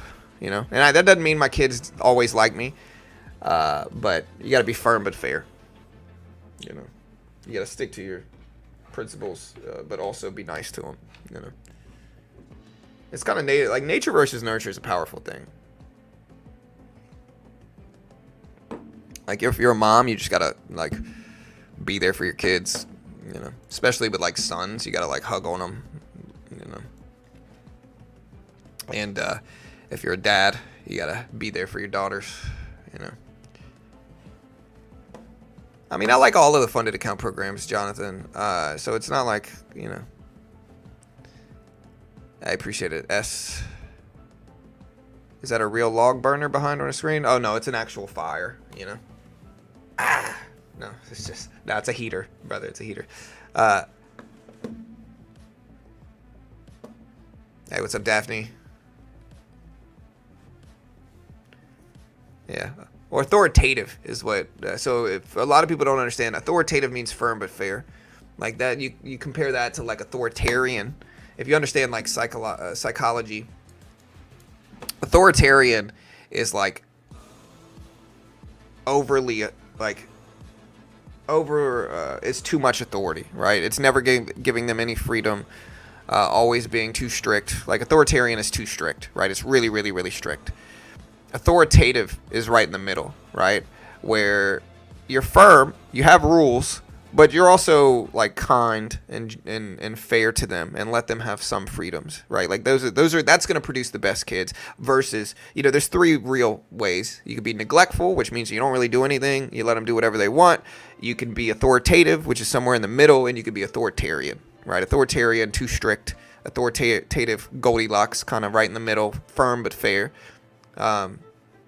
And then, you know, the other side is going to be neglectful, unfortunately. And so, yeah.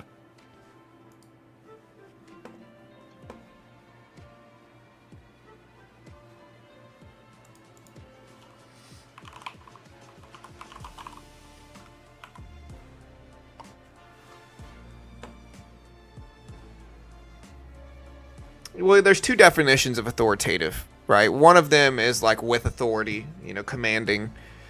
The other one is able to be trusted or accurate, reliable, right? You want the first definition, like able to be trusted, reliable, accurate, like fair with your children.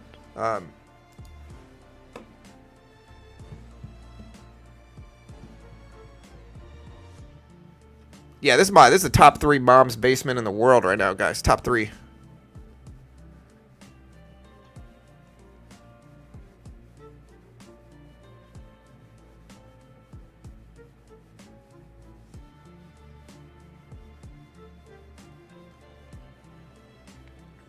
Yeah, I mean, I think the market might be waiting for PCE data. I also think we got a lot of volatility yesterday for NVIDIA. Like, yesterday's NVIDIA earnings were massively volatile. Not really the most volatile NVIDIA earnings report either, but they're swinging the market up and down a lot. And then tomorrow, remember, we've got inflation data, the big one. Tomorrow's inflation data is generally a bigger report than today. Hey, all good.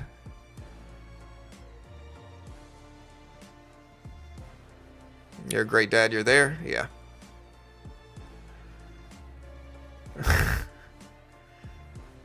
Yeah.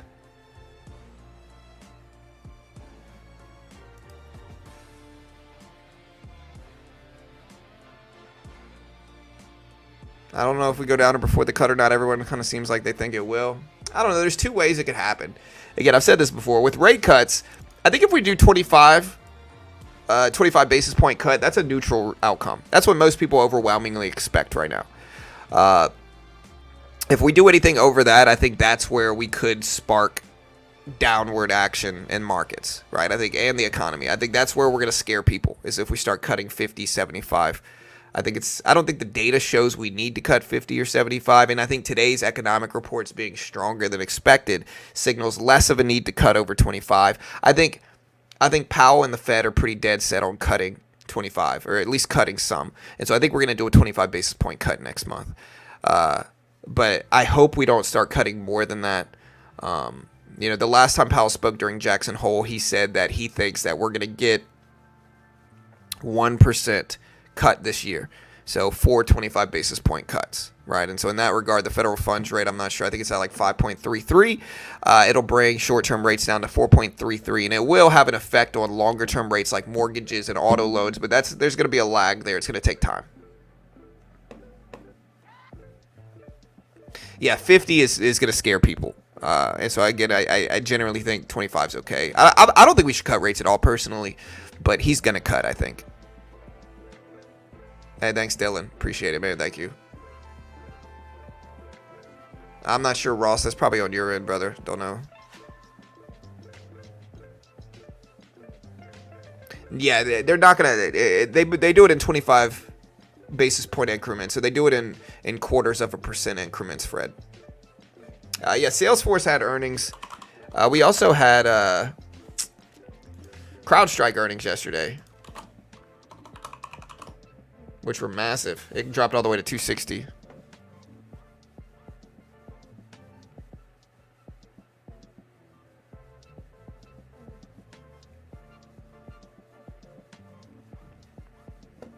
Yeah, Jose, I'm not sure if that's a movie quote. It sounds like it.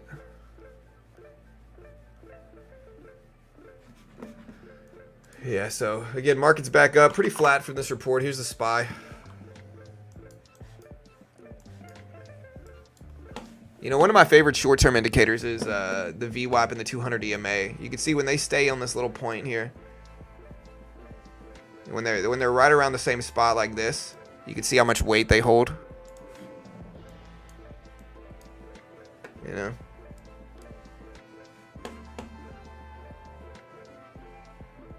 Tesla did break highs, but got up to almost 210.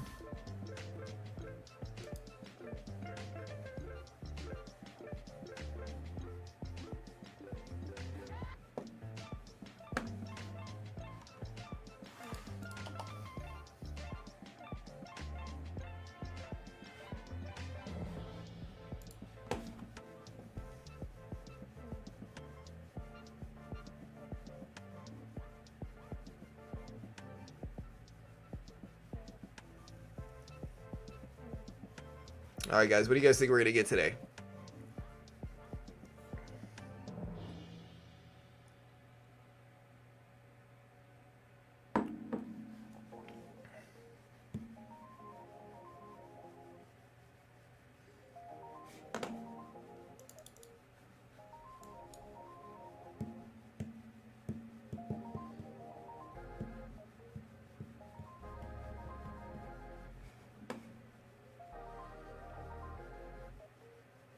Do you cut and chop your own firewood? Some say I'm the top 3 greatest firewood chopper in the world right now.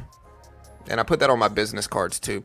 But no, I don't chop my own firewood, bro. I live in South Texas. I'm from South Louisiana. Like, no, honestly, I don't really have many fires in my house anyway, brother. It's too freaking hot right now. It's like 90 degrees outside. CrowdStrike down from their earnings report. Down. CrowdStrike overall is down such a huge amount. It's down like 40% or so.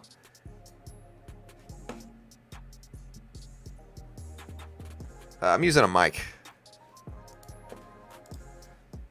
Yeah, I'm using a mic. Sorry.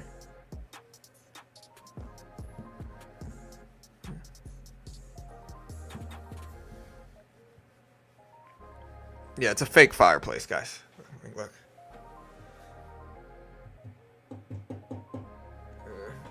It's a heater is what it is. Because my wife has my house like Antarctica when I wake up in the morning.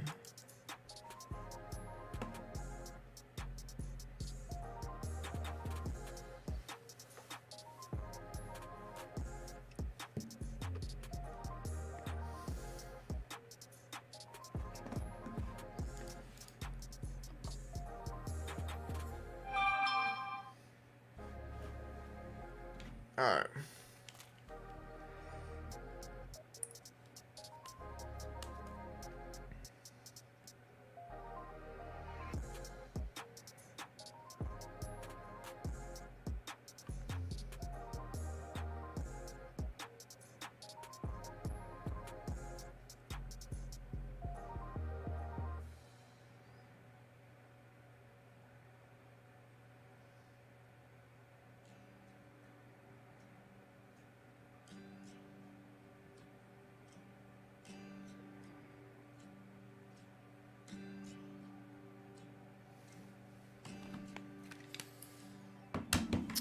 Where's GameStop and AMC and all this craziness that we've got the last few days?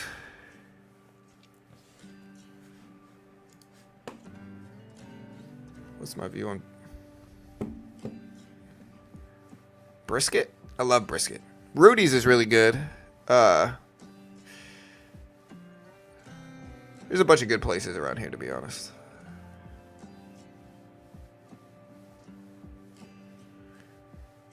Yeah, man. Carol has it freaking freezing cold in my house. I wake up, I'm freezing cold.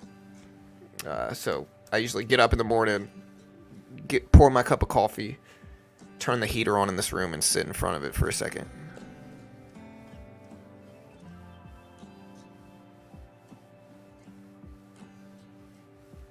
Should I have a new computer to start? I mean, I wouldn't look at it in that mind, Harris. I would just look at it in terms of trading. Depends on what you're using, though, right? Like, you know, like on TopStep, there's a bunch of different options. TopStep X is a web-based platform, so you're gonna just log in on a website, and so you're not gonna need as much like processing power and memory as you would if you're downloading like a software. Like I used to trade on Quant Tower, and that's a software. That's gonna be much more. You're going to need more computing power to download software on your computer, you know, so it just depends on what you're trying to do. The best bet is usually to buy a gaming computer. They have pretty good, they're kind of big and clunky and heavy, and they make loud noises, but they also can get a lot done.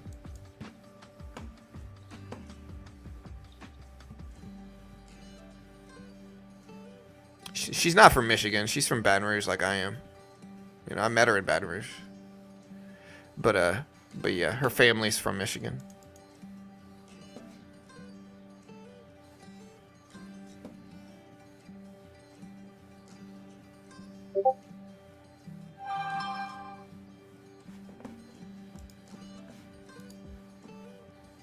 Yeah, you can also trade mobily on TopStep X too. So I don't know if I'd recommend mobile day trading.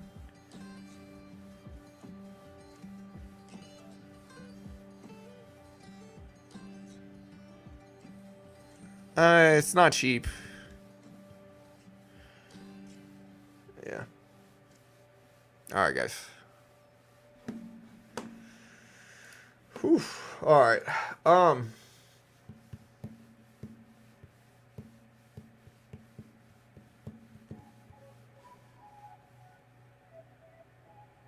Yeah, tomorrow's PCE date is big. Honestly, next week's pretty busy too, believe it or not. So next week we've got no work on Monday, and I'm gonna genuinely enjoy my day off on Monday.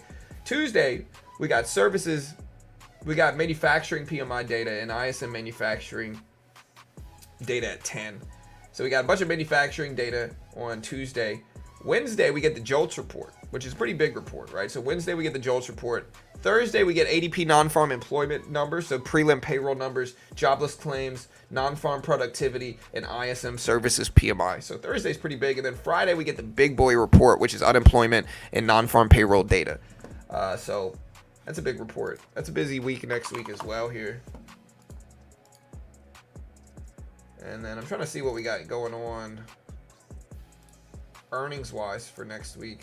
I think earnings season's basically done. I think NVIDIA earnings are kind of like it. We got some other stuff like Zscaler coming out, Dollar Tree, Dick's Sporting Goods.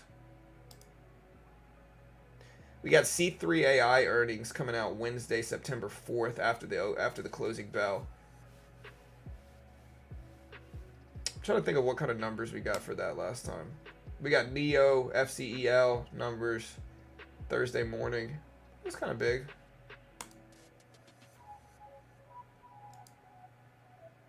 Yeah, so next week's pretty big. I think the JOLTS report is one of the biggest reports next week outside of payrolls and unemployment. So JOLTS on Wednesday will be big too.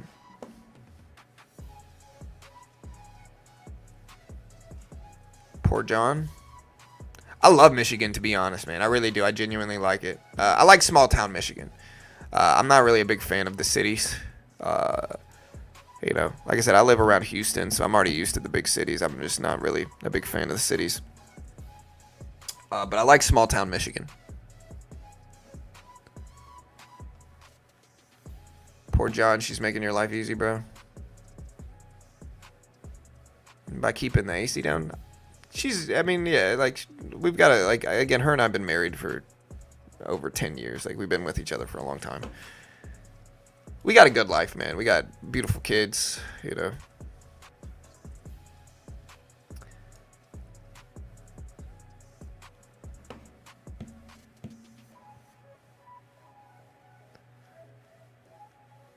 Do you think the data can make the consolidation in markets end?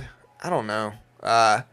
Right now, I think we might get consolidation because tomorrow we have a larger economic report than today, which is the PCE inflation data. So the Fed likes to look at what's called the Personal Consumption Expenditure Index, right? It's what they look at to gauge inflation. So it's a little bit under. It's a little bit under like CPI, which is kind of the most watched retail inflation metric. But when we look at inflation here, right? So like here's core PCE data.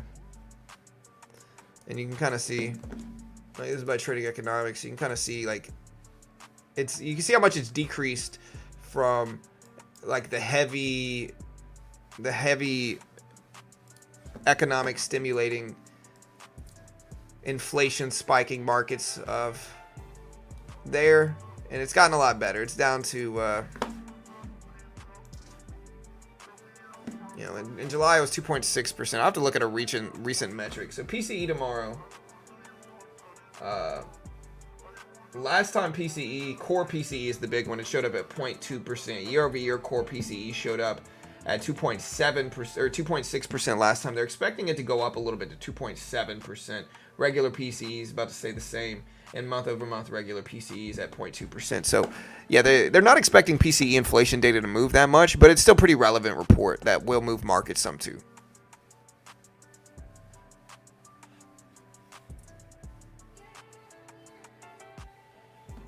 Yeah, Michigan is great around the Great Lakes. Like, really beautiful place. A lot of farmland, great beaches with the Great Lakes. Really fun. Chat, should I get a wife now or when I'm rich? I mean, that's your call, brother. I'll tell you this. It's work to be married, you know. But Carol and I met each other when we were young, man. I was young. She was young, too. Carol was very young when I met her. And I was young too. And so, but we kind of grew up together. We've been through a lot of stuff in life, and that makes you bond with people, man. That makes you grow closer. And so, life's tough. Having somebody to share it with is good. If you wait until you make more money, the likelihood that you're going to find a spouse that genuinely cares about you is lower, right? It's kind of like Dennis Quaid, man. This man's like 70 years old. He's getting married to like a freaking 35-year-old. It's like Dennis Quaid, bro. Like, come on now. Like, I get some of these actors have egos, but do you really think she cares about you, brother? Like, how old is Dennis Quaid's wife? Like, let me see. Let me find this. It's like his sixth wife, and he famously put out a quote that said, I think this is the one, I'm super confident this is the one. It's like, Dennis Quaid, listen, man. Right.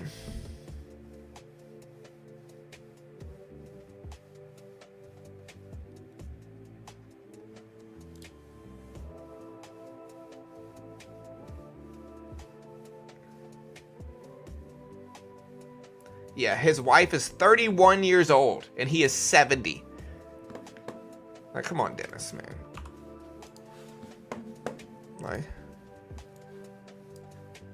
Like, you gotta get a prenup, Dennis. Okay? Like, don't be dumb here. But just... yeah.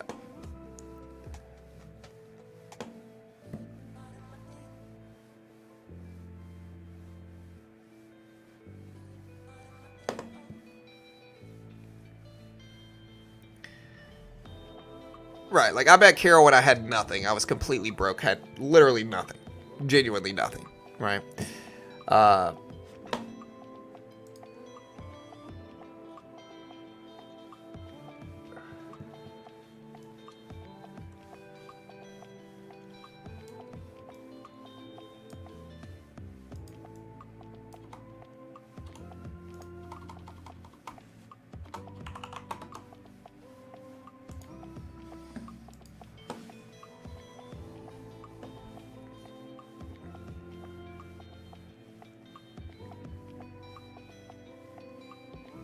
Yeah, I would feel bad if I was his kids, I'd feel horrible. I'd be super mad at my dad. Like, I get it. Old people want to believe they still got it. Again,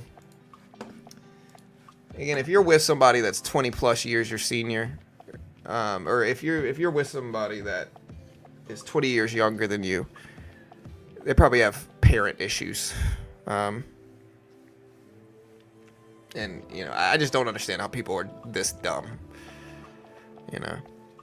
Maybe he's got, like, a super lockdown prenup. Like, if he does, like, more power to him. Let him do whatever he wants to do.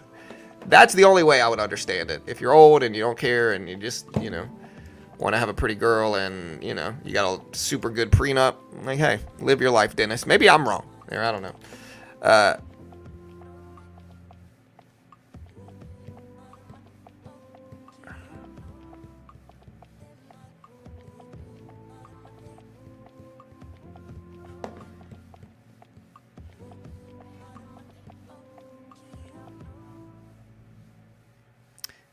Buying Dollar General, there might be some power to this, right? So Dollar General is down a huge percentage, right? Dollar General is down from $125 down to $90 a share. And I don't like Dollar General's future outlook, but I still think that it could bounce here, right? I'm not saying it's going to. I have no freaking idea. I might be wrong. I usually love buying up these major pullbacks, but the problem is that it has to be in a healthy company, and I don't think Dollar General is necessarily a healthy company. I think it's going to eventually fail and go obsolete and out of business. Amazon's going to completely replace it, and it's only getting propped up now by rural areas that will eventually, more Amazon warehouses are going to get set up, and their shipping is going to get more efficient there, and over time Dollar General and companies like it are going to fail. But we're down so much short term, I think there is a chance that we bounce here for Dollar General. Again, I'm not telling you to buy it. I don't know.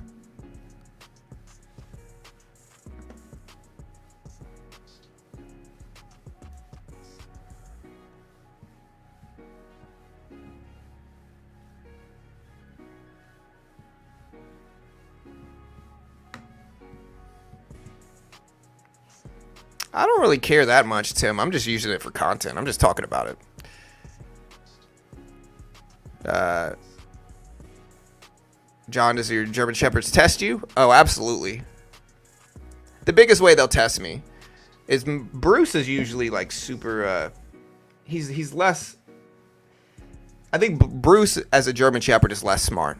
Rosie's much smarter than Bruce is, but she tests me more. You know, so like I'll be like, Rosie, go outside, and usually she'll go outside. But every now and then she'll run off. And I'm like, Rosie, come on now. And then usually I have to like deepen my voice and say, Rosie. And then she'll feel immediately bad and kind of put her head down and walk outside, you know. But she'll test me a little bit. Not really, though. Bruce is super food motivated, so you can get anything done with him if you just feed him. Unless he doesn't know you. If he doesn't know you, I wouldn't try it.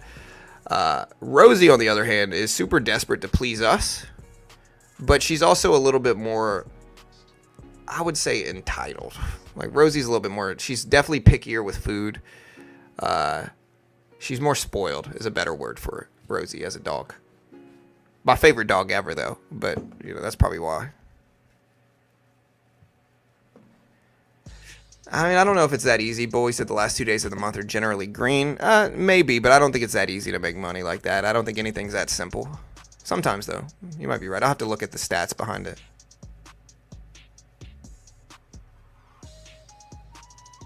I disagree with him. The convenience.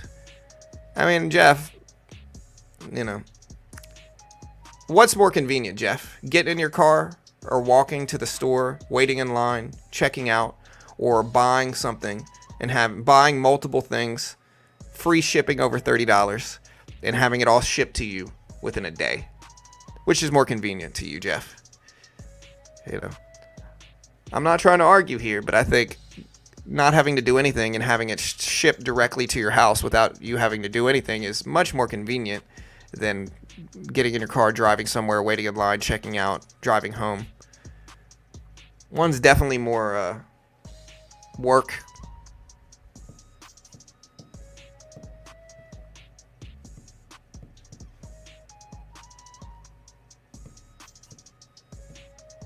Yeah, you might be right, Joe. Again, maybe I'm wrong with Dollar General. I really don't know. Again, I'm speculating. I could always be wrong.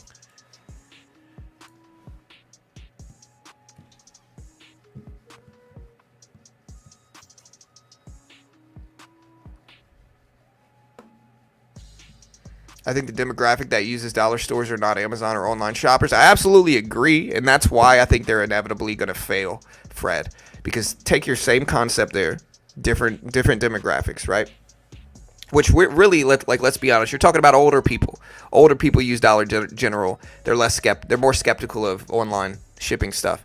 But the thing about old people is they get old. You know, eventually they're going to phase out. New generations are going to sprout up, and they're not going to use Dollar General anymore. And that's already happening. That's probably why they're weak to begin with. German Shepherds are great with kids. You got to make sure you get the Shepherd from a puppy. Like, get the Shepherd from a young age and let them grow up in your household with your family, around your family, right? Then they're going to see it as your family. They're going to see it as their family too. And that's when they're really, really good with kids. Our dogs have never come anywhere close to hurting our kids intentionally. Right, Bruce might run into him like a freaking bull, but he's a great dog. They're never aggressive with our kids at all.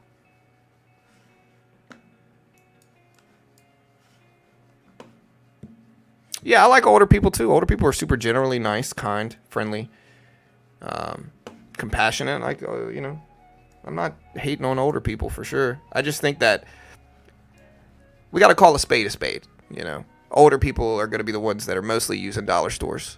And that's fine. Listen, let them go. Do whatever they want to do. That's fine. And maybe I'm wrong. But I think over time, you know, new generations are going to come up and they're not going to use them. And I think that's very obvious. So if I'm Dollar General, I'm trying to get in as many young people's like minds as I can so that I could sell, you know, so they'll come shop at my stores. But I think it's a moot point. I think it's unnecessary. I think they're not going to go there anyway. And I think technology has evolved past the point of needing dollar stores as well.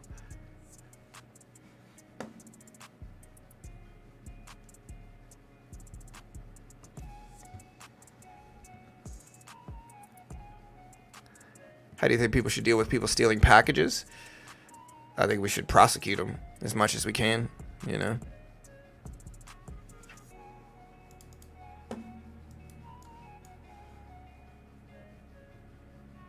But I think technology is also going to get to a point where it's hard for them to do that. Like cameras. Like everywhere at my house, we got cameras, right? And I think technology is also getting better at identifying who people are. And so I think it's a riskier and riskier thing. And it's also kind of just a dumb thing. Like if you're stealing packages from people off their porch, like I would say 70 to 80% of the time, you're going to get some useless item that you don't even need. And it's just something that dumb people do. Like the risk that you're taking to do that is just dumb. Like it's just stupid.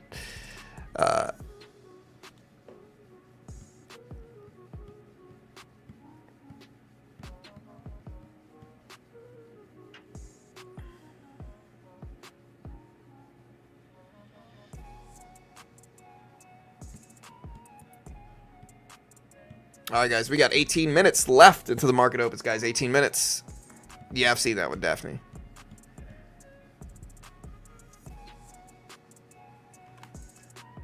I mean, owning a home is much better.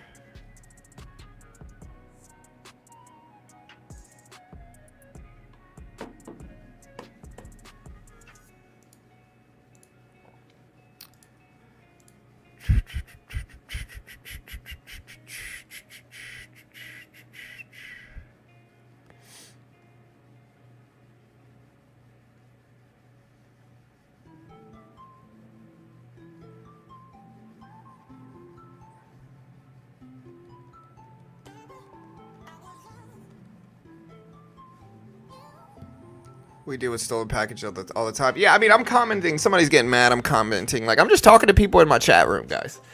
Like, we've covered economics. We've covered GDP data. We've covered unemployment filings. We're going to day trade at the opening bell. Like, we're not going to only talk about the stock market. And if we did, it would be really, really, really boring. Really, really, really boring. So, yeah. Yeah, he seems super upset. It's all right, guys. Like I said, let it out here. I'm here for you. You'll get banned for life, ever in the world, forever in the world. But, you know, it's all right. Let it out here. I'm here for you. And I would argue that most people watch the channel here and they like these conversations, right? Like, I think we look at economics. That's really what we're talking about is in a way, we're talking about economics. And I'm talking about Dollar General, the stock, and what that means for future. And really the porch, stealing thing has to do with Amazon mail order shipping and the effects of that over the economy and markets, right? Like this is all relevant to markets. And so, yeah.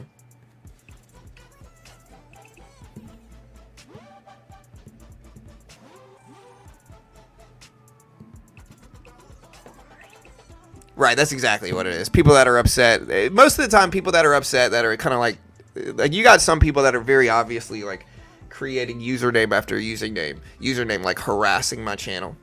And like, does it bother me? Sure, sometimes.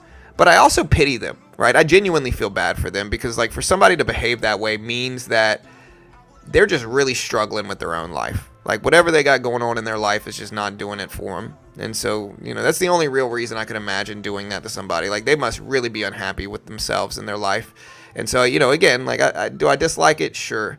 But I just kind of pity it. I feel bad for them, And it's all, again, it really is all love. Like, I wish them the best. I hope they get whatever they got going on figured out.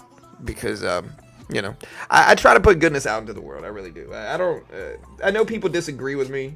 And I might, again, when I did the personality test, I got the debater personality type. So, like, I'll disagree just to disagree sometimes and see where that goes. And that's just kind of how I am. But I think it also makes for more interesting conversations. My wife freaking hates it, though. I'll tell you that. My wife freaking hates it. But it's all good. Like I said, I appreciate you guys. We got a good group here. And the stock market is like a passion of mine, obviously. Yeah, the economy is as well,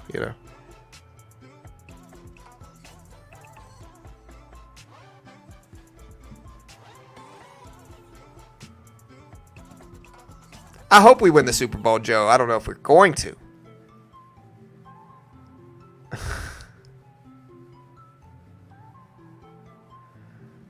Yeah. I'll kind of use I'll kind of use like all this stuff to I'll kind of use all this other stuff to like sometimes drama is fun for the channel anyway. Like it's more interesting for me to talk about stuff like that than just kind of sit here quietly looking at stuff. Anyways, NVIDIA's starting to spike up though. With that said, up to 122s here, guys. We got 14 minutes until the market opens. 14 minutes. We're gonna day trade live today. Haven't really traded too much. We really kind of got flat action. And tomorrow's PCE core inflation data, so that's important too. Will you unban my other account if I apologize? It depends on who you are. Yeah, I like poker. Hey, what's up, Casey?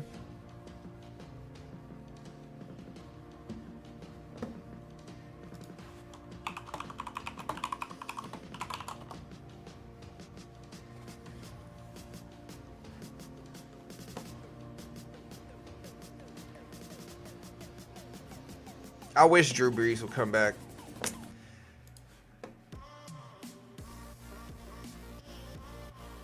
I'm bothering you about Lululemon. Lululemon, I actually shop at Lululemon more than you might think. Right? I have a daughter and a wife, and they love Lululemon. Right? Like we go there all the time. I probably spent, realistically, honestly, the last 3 months I've probably spent thousands of dollars at Lululemon. You know, and so people think I hate Lululemon. I don't. I think it's a risky business moving forward, though, and I don't think it's risky. I just don't think it's a good long-term, stable investment, because I think businesses change, brands change over time, generations change, and they don't want to wear the same thing the previous generation wore, and that's not the most stable thing for a long-term outlook. Like if I'm buying something for a long-term portfolio, I'm not going to put it all into Lululemon like I've heard a lot of people consider. And again, I was saying this when Lululemon was at $500 a share. It's now dropped 50% from that point. So I'm not going to say I was right, but I think the percentage decrease it's made is kind of speaks for itself there. But again, with that said, I buy 5 freaking little flimsy things at Lululemon, and it's like $600, right? So they're making money. I think that Lululemon, like, you got to understand the story of Lululemon. It got really big during the pandemic, right? When everybody was at home, it was kind of leisure wear. And so that's when it got really, really big. But that type of fashion style is going to change eventually. And everybody's not going to want to wear leisure wear, and they're going to be more into preppy clothes. Or right now, the big thing is everybody looks like I looked like in 5th grade in the 90s. You know, Jinkos and baggy pants and you know, bowl cuts, you know, mullets. Like, we look like we're in the mid-90s right now. You know, young people literally copying straight off of their parents' style. They look like, you know, and that's all right. Like, I think it's kind of funny. You know, there's even record stores at the mall now. It's interesting. But with that said, fashion's trends change, and so their business might increase or decrease from it. And I'll say it once, I'll say it again. I also think there's a placebo effect with Lululemon. Right? Like, an example of this is like their sweatpants. You spend $100 on sweatpants, you're going to want to believe that they're somehow different than all the other freaking copies of sweatpants that you can buy at Academy or anywhere else. Right? So if you spend $100, you're going to want to believe it's different. And so you're going to pay more attention to how comfortable it is versus wearing a little flimsy $20 pair of sweatpants or yoga pants or whatever. And so, and I've worn both shorts from them and shorts from other places, and they all feel exactly the same, right? But you'll have some people that wear their shorts versus other shorts, and just because they're more expensive, they'll be like, oh wow, they're so much more comfortable. And again, I genuinely think there's a placebo effect going on, and they're using that to justify, you know, a 300% increase in price points versus their competition. And so, you know, buy what you want, but maybe that's the skeptic in me.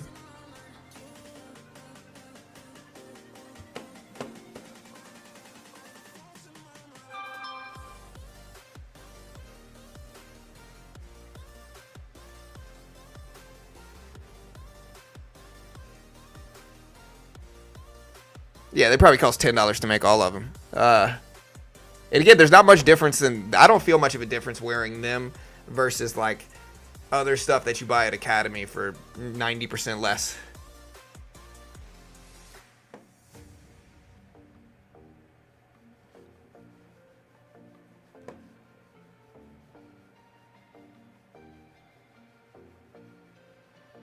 emo is back. Honestly, I was, look, as much as I hate to admit it, again, I was a young person in the early 2000s.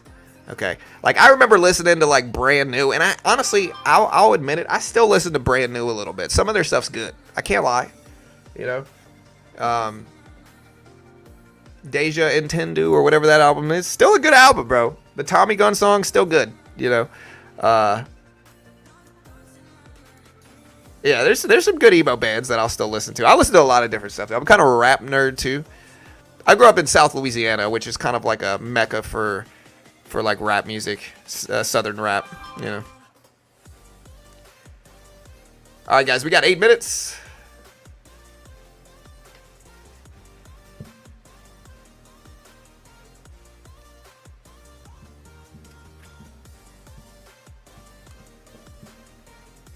Yeah, for sure, Lionel. I agree, brother.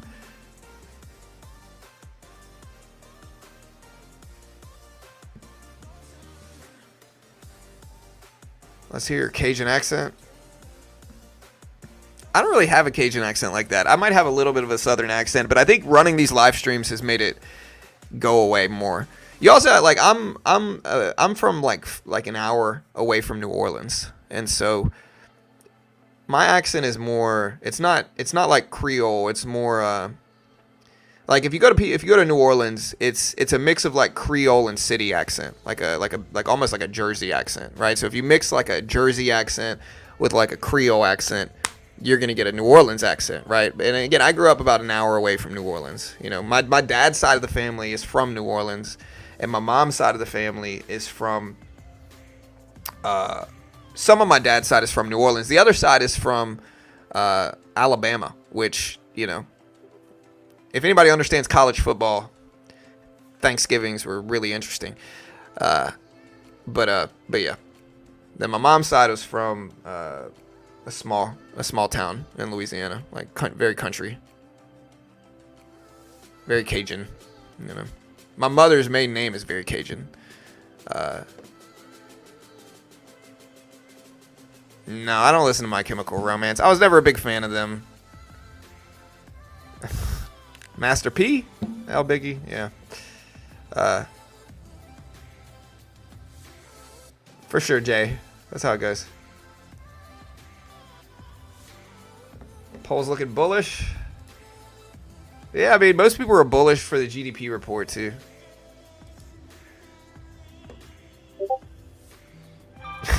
Place.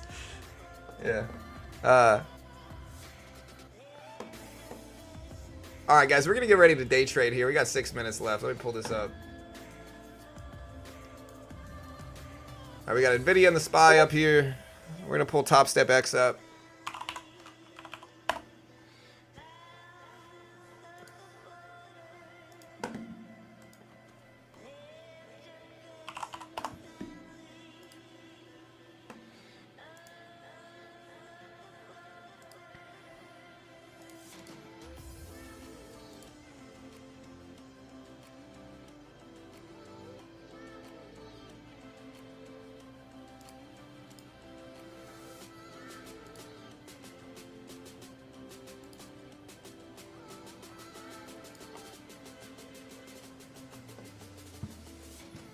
Alright, yeah, hold on. We're pulling it up.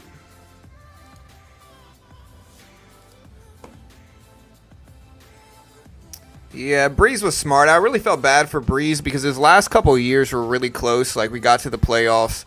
Maybe not the last one, but the ones before that, we got really close. Had some bad ref calls and kind of took us out of the playoffs at a postseason. You know, I was a little bummed about that for sure, but, like, that's how it goes.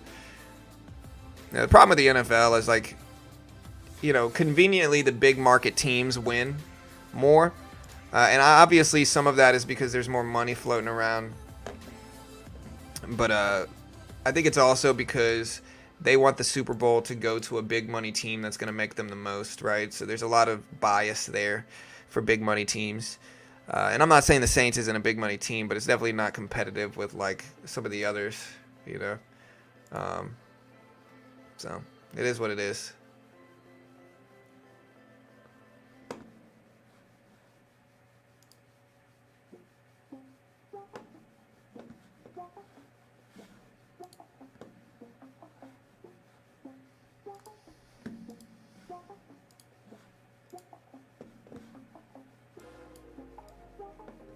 All right, guys.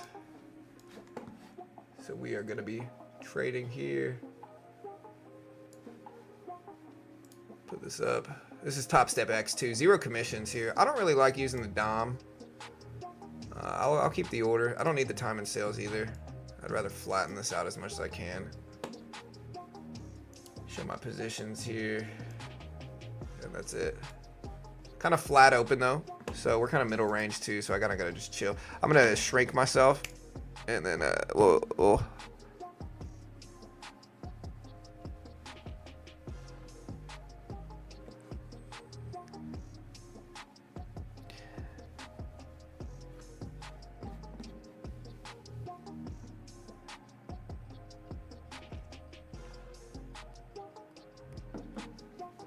yeah, well, it doesn't always have to do with like the market of the team.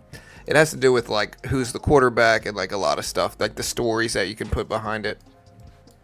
Maybe I'm just mad about the Saints not winning a Super Bowl the last decade and a half. So that's possible too. That's probably true. Am I the only one tired of summer? You know, it's funny. Every time it's winter, I'm ready for summer, and I'm tired of being cold. And then by the end of summer, I'm so tired of being hot, and I'm ready for winter months. Although I usually like winter months have been. I love holidays. Like I love the holidays of winter and fall. But I also get a little bit of what's it called when you get kind of sad after winter. I'm not really like a depressed person usually. Like I've never been like super depressed ever in my life. I've always been pretty optimistic and confident that I can do well in life. But some winter months get a little sad, I guess. You know, get a little boring, dull, no sunlight. You don't get much sunlight.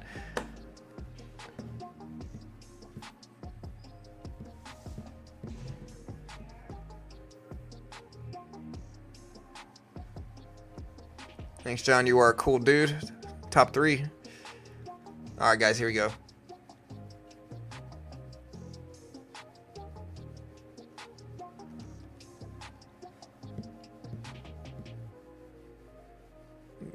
Yeah, that's what it is, Landed. Seasonal. But I do like the winter, though. I love sweater weather. I like, yeah. All right, guys. Tesla ripping over highs here. NVIDIA falling down some. SPY still green, though.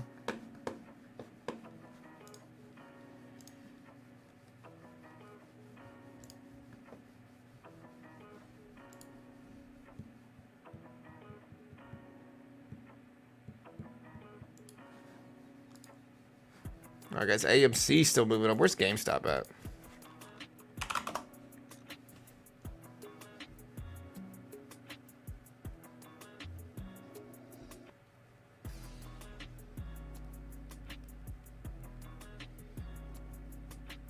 Right, exactly, Joe.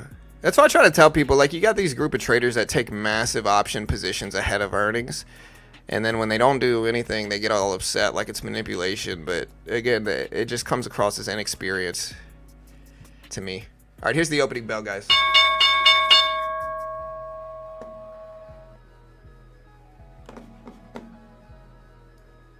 All right, we're at the top of the range. NVIDIA's starting to fall. So I would normally short this right here, because NVIDIA looks weak and we're at the top of the range. And yeah, look at that drop. So I would have taken advantage of it. I'm just not really one to trade the opening bell, especially the first 30 seconds.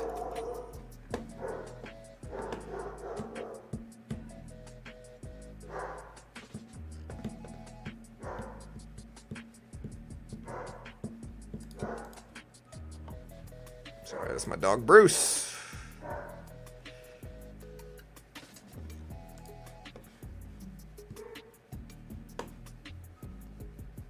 NVIDIA flushing down to 120s. I tend to think this looks pretty weak, and I think, you know.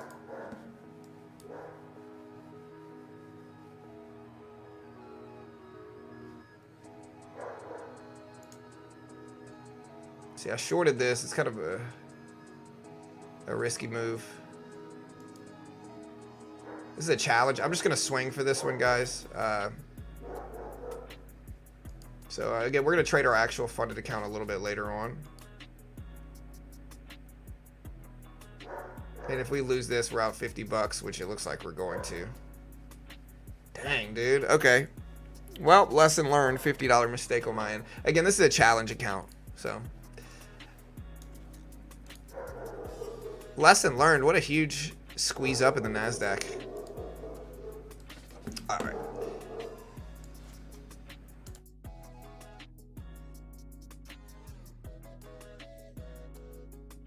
Man, my dog Bruce telling me to stop getting that trade.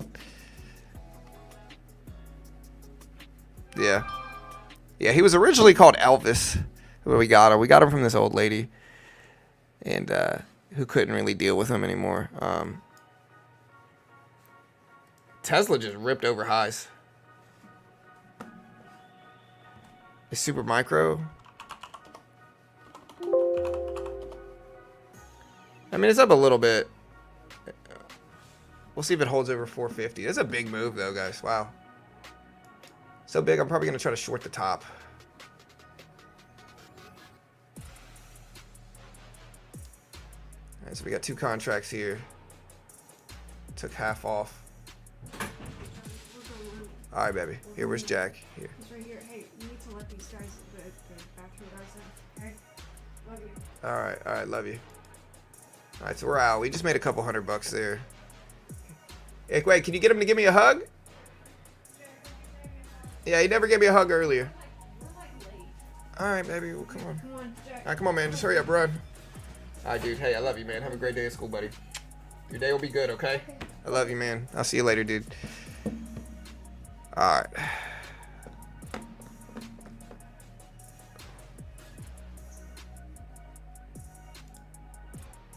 All right, so we're shorting again here. It's a risky position. I would just... All right, so where are we? Just got out of 75. Let me see what I'm up.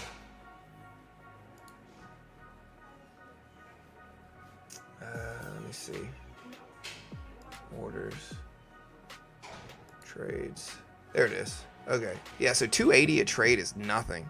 So yeah, so far we are up about 375 on the day. And again, this is a funded account program. Like, I'm going to have to reset a couple times before I get funded.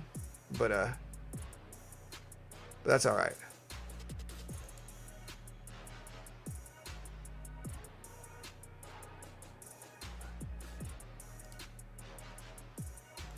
Yeah, I'm out. So we lost a little bit there.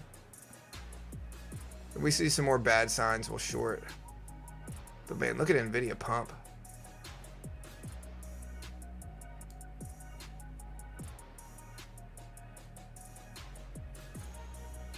Again, this is me trying to get funded. We're going to switch to our actual funded account. So the losses that you're going to see me taking right now are generally going to be very big relative to what I'd actually take in a live account, if that makes sense. And so, yeah, just bear with me. You might see some big swings, even thousands, but it's not real money. We're just playing around at the open, trying to get funded. See if we get a big swings. The goal is to make $1,500 a day on Top Step. And so we're going to take our other big swing here on the cushion that we currently have.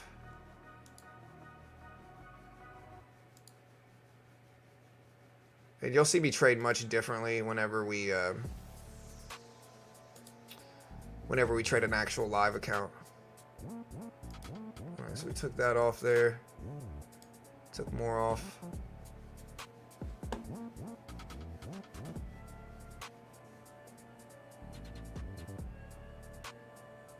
Very strong opening bell though, man.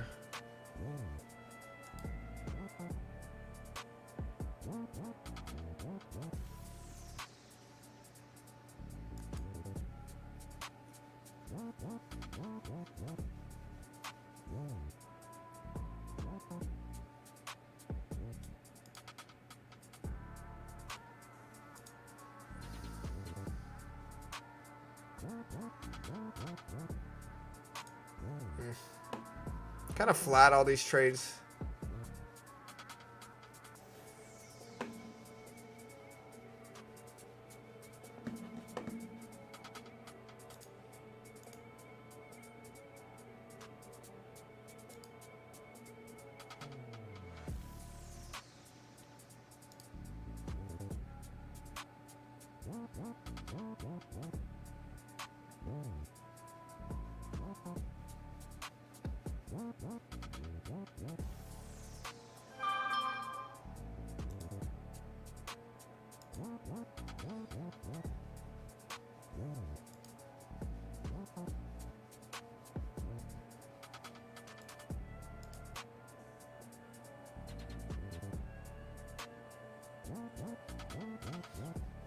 So we're going to trade with the profit that we have on the day and see if we can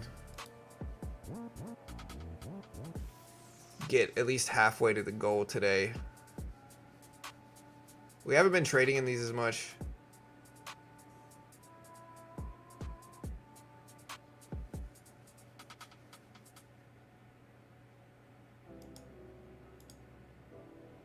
There we go.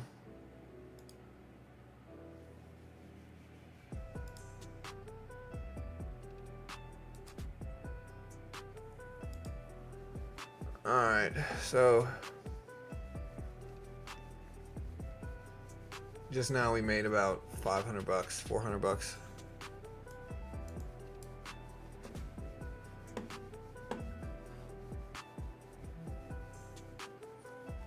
And again, if you want to try to trade with me and get funded on Top Step gives you a demo. Test your skill with that first. So your risk is limited. Most day traders lose. If you put up 5K, you're probably going to lose 5K for your first couple accounts. And anybody that tells you different is usually just trying to sell you a course. They're going to make it seem easier. Most day traders lose, but on Top Step, it limits your risk. They give you a demo, and they test your skill with the demo first. If you pass the test, they fund you. If you fail, you only lose what you pay for it. In this case, it's 49 bucks. And it's just a great way to learn how to day trade with limited risk. If you lose, not the end of the world. If you pass it, you get 50K in funding, 90% split, up to 150K in some packages with a 90% split. And so you can take that money, make some money, and then withdraw it and fund your own account if you want. But once you're funded, there's a 90% split anyway. And so it's similar to putting the money up yourself in that regard. And in the futures market, I'm basically day trading the Q price action here. I can also day trade gold, the S&P 500, basically the SPY price action, some currencies. There's no PDT rule, and the patterns are very similar to blue chip stock patterns if you watch this. And so it really is a great way to learn how to day trade. And if you're good enough, get started for a very small amount and test your skill. And again, most day traders are going to lose. I think that's probably the same here as well. Most day traders are going to lose. But it's a lot cheaper to lose here than it is to put up thousands yourself and risk that most of the time. So if you want to check it out, here's the link. Check it out. They're a sponsor of mine. They pay me money. I'm biased for sure. Understand CFTC 4.41, hypothetical or simulated performance. Have limitations. Yeah, so again, Supermicro pumping up. Still down a ton over the last couple days, but back up a little bit today for sure.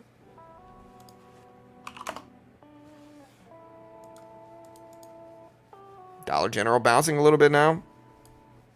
We'll see if it holds, though. I don't know. Tesla's been pumping up all morning. That's one of the reasons the market's been up so much.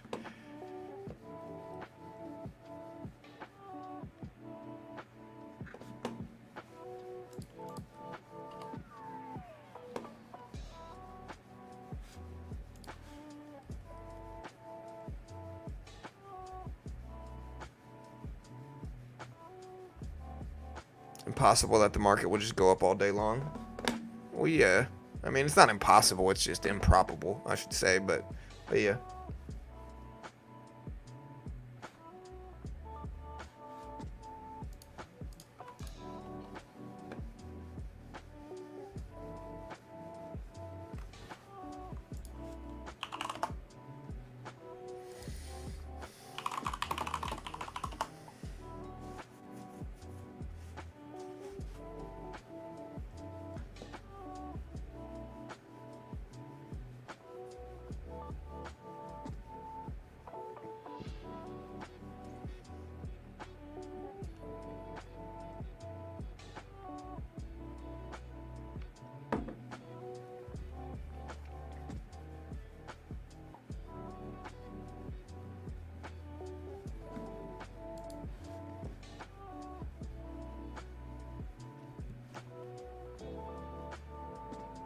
Do you have any advice when it comes to creating your own logic and an indicator or trading bot? What was your thought process and what do you look for to get those ideas?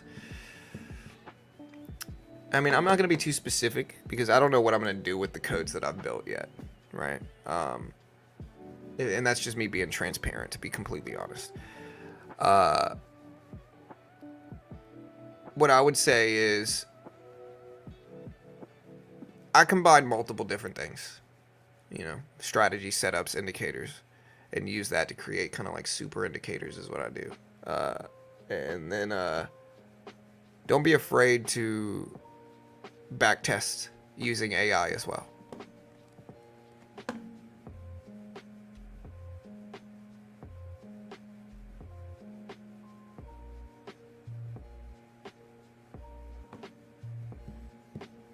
Yeah, the SPY is down too. I don't know why it all dropped so fast at the opening bell.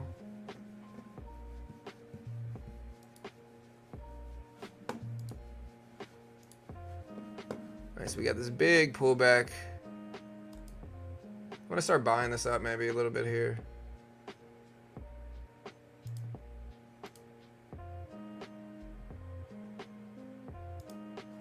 Alright. Just made another $200 even. Let me see what we're at here now.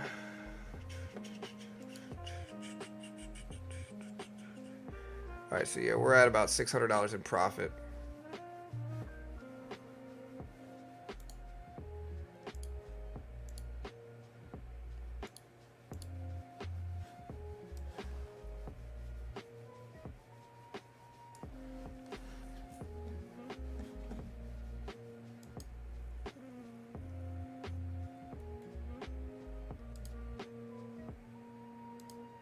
Alright, so just made another.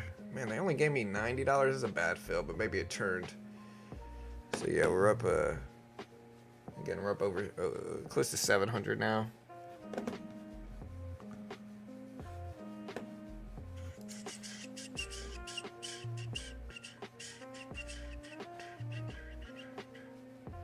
Depending home sales affect the market? No, not really. Not the stock market, maybe real estate.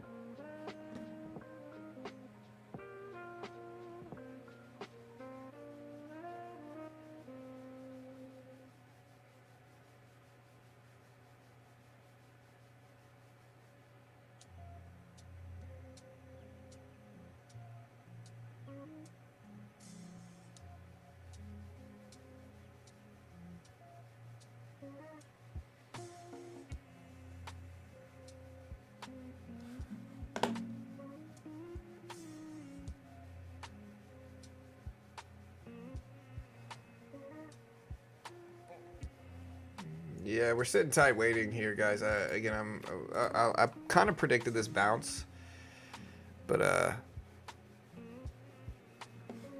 yeah.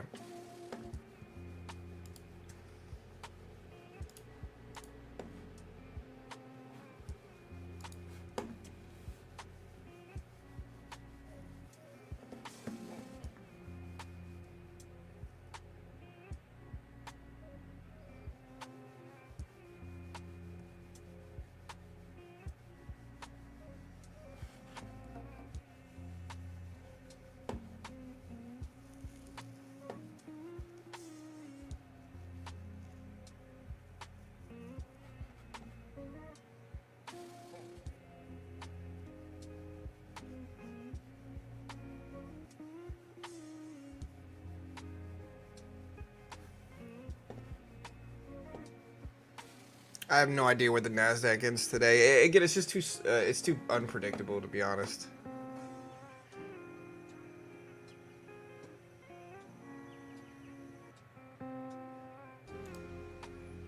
I'm a little bit late here.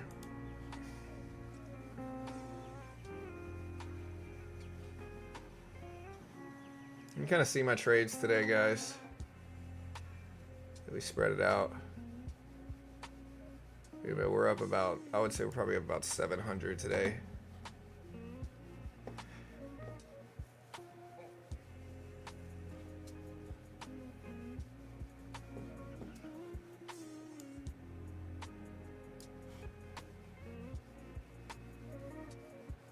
Yeah, somebody said TA doesn't work. I mean, I disagree. I think like when you look at it like this, right? Here's the 200 EMA. Here's the VWAP. So we broke under the VWAP, but over the 200 EMA, and look at how much we stayed sideways. We stayed sideways for like 4 minutes. Why? Because we're pinned between two major like indicators that traders are basing their trades off of in day trading. Right? It's 161 whole dollar level. The SPY rejected literally exactly off of that level, right? A whole dollar, half dollar, 560, 50. Same thing with like 124 is up here, you know. It's not going to be perfect, but same thing here. Look at NVIDIA and the 200 EMA on NVIDIA right here. Like the likelihood that we just randomly bounce off of the 200 EMA multiple times for multiple different symbols is very low. And so I disagree. I think it works, but, you know, everybody's different.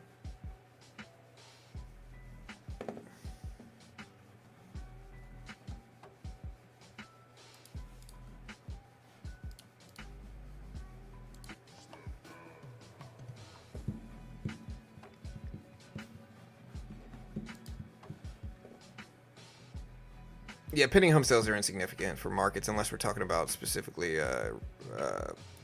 real estate, like Vanguard, V&Q, stuff like that. Like that might.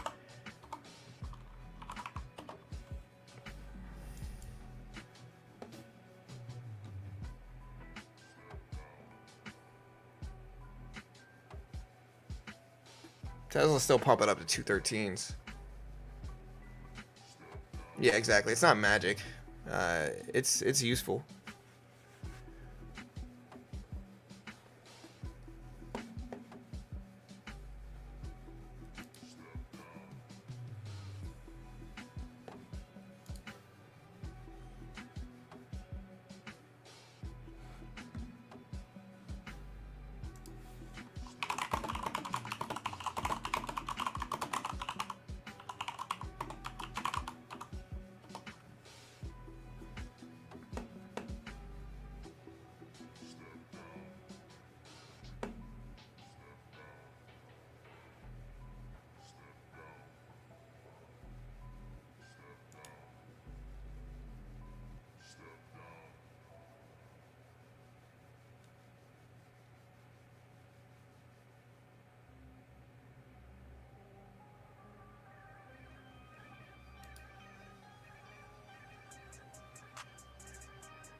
I'm looking this up. Do your ears actually get bigger by training?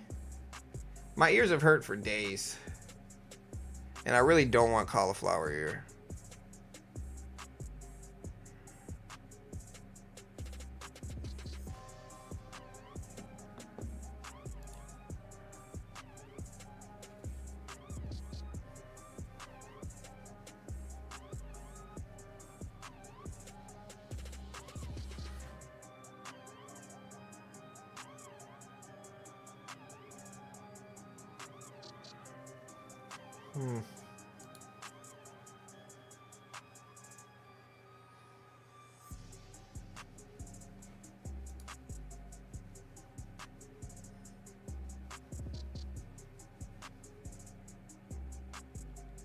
But weird, I have some people I train with, they look at my ears and they're like, no, man, your ears look fine. And then somebody else looks at my ears and they're like, I can see it. You know? Maybe my ears are just funny looking. Top 3 funniest looking in the world. But all right, markets are kind of choppy. We've gone up and down on the SPY. NVIDIA is kind of slightly trending up.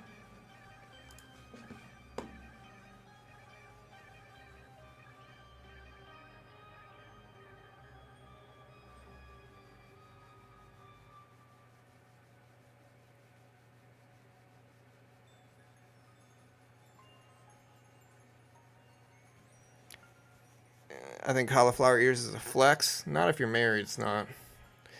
I promise you, Carol does not want me to get cauliflower ear. I promise. Alright, so now we're pulling back a little bit.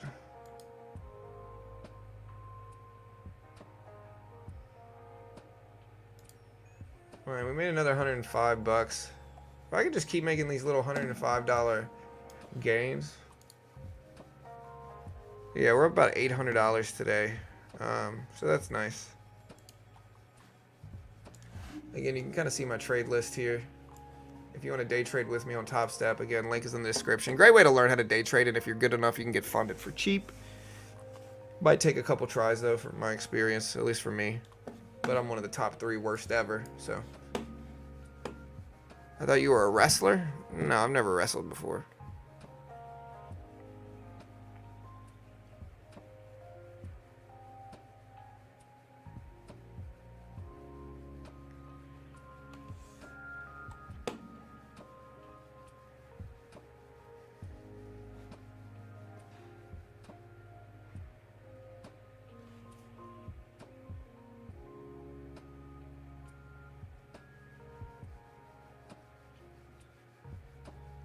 Reason why several tech analysis works is because most algos are programmed to buy or sell in areas of interest. Yeah, that's probably true.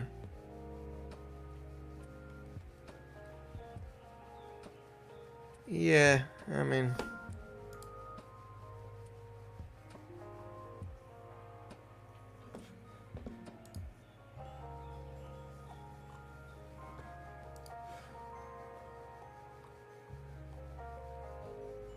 SPY finally cracked onto that 200 EMA level it held at for so long. Look at this. It finally dipped underneath it.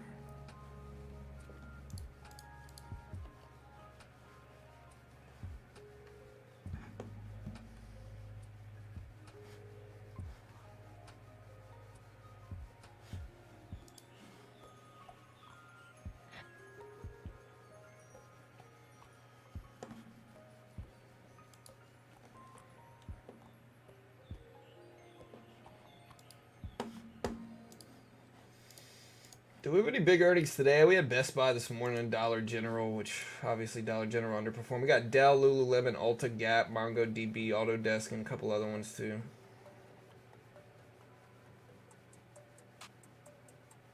Snow, SNOW. Snow's ripping up. Looks good at 115. Yeah. I don't know if any of those are going to really move markets, though. Honestly.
Yeah, I mean, I think a lot of people are waiting for NVIDIA to drop. Honestly, we're just getting sideways action on the NASDAQ. I'm probably just going to bow out of it. I'll stick around for auto sales, pending home sales. I mean, they're expected at 0.1%. Last time they showed up at 4.8%. So we'll stick around for that and cover that. But tomorrow is the really big report, to be honest. Tomorrow we have a massive PCE data report, and then next week's pretty busy too. We got non-farm payrolls, unemployment. We got the JOLTS report on Wednesday too. So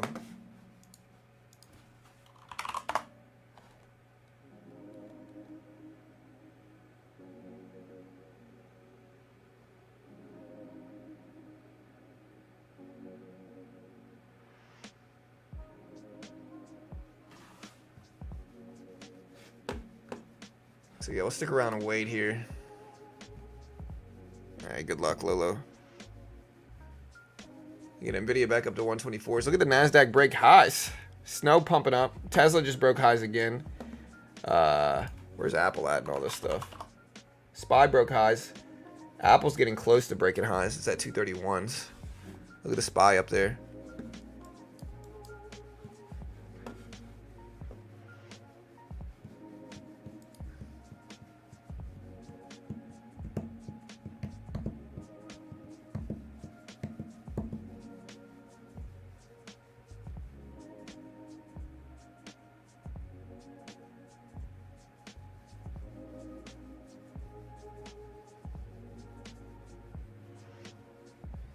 All right, guys. 3 minutes. 3 minutes.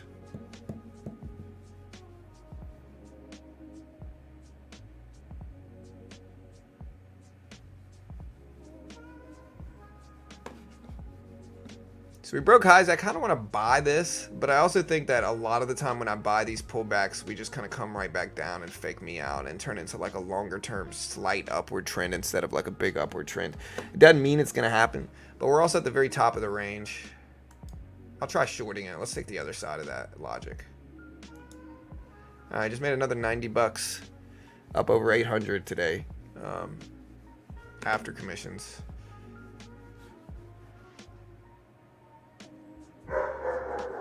So, 2 minutes, guys. Tell him, Bruce. Get him. Tell him.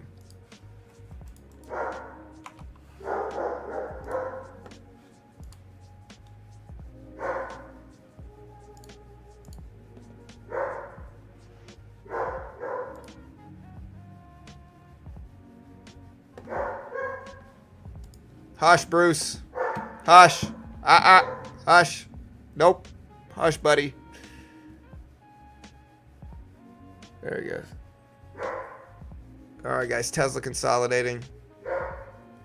Again, we got a minute and a half left. And then I'm just going to close it down afterwards. So again, if you want to check out Top Step funded account program in futures, they give you a demo. They test your skill with it. If you pass the test, they fund you. If you fail, you only lose what you pay for it. In this case, base one's 49 bucks. The top one, I think, is like 150 bucks. You can get between 50K to 100K in funding. And if you lose, you're out less than 200 bucks regardless. And the base one's only 50 bucks. So much cheaper to try this and fail than put up 5K and fail. And most day traders are going to fail. Don't get it twisted. Almost everybody loses in the beginning, especially. And so it's just a good way to learn how to day trade, you know. Check them out. There's a link. They are sponsored. They pay me money. Oh, yeah, Pawn's got it, so I'm going to delete the comment. But, yeah, there you go. Check it out. And then, again, as soon as this report comes out, I'm literally going to just mention the report and close this thing down.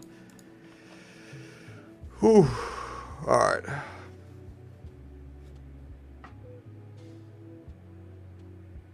$30. AMC down today too. Snowflake up. GameStop. GameStop's up a little bit.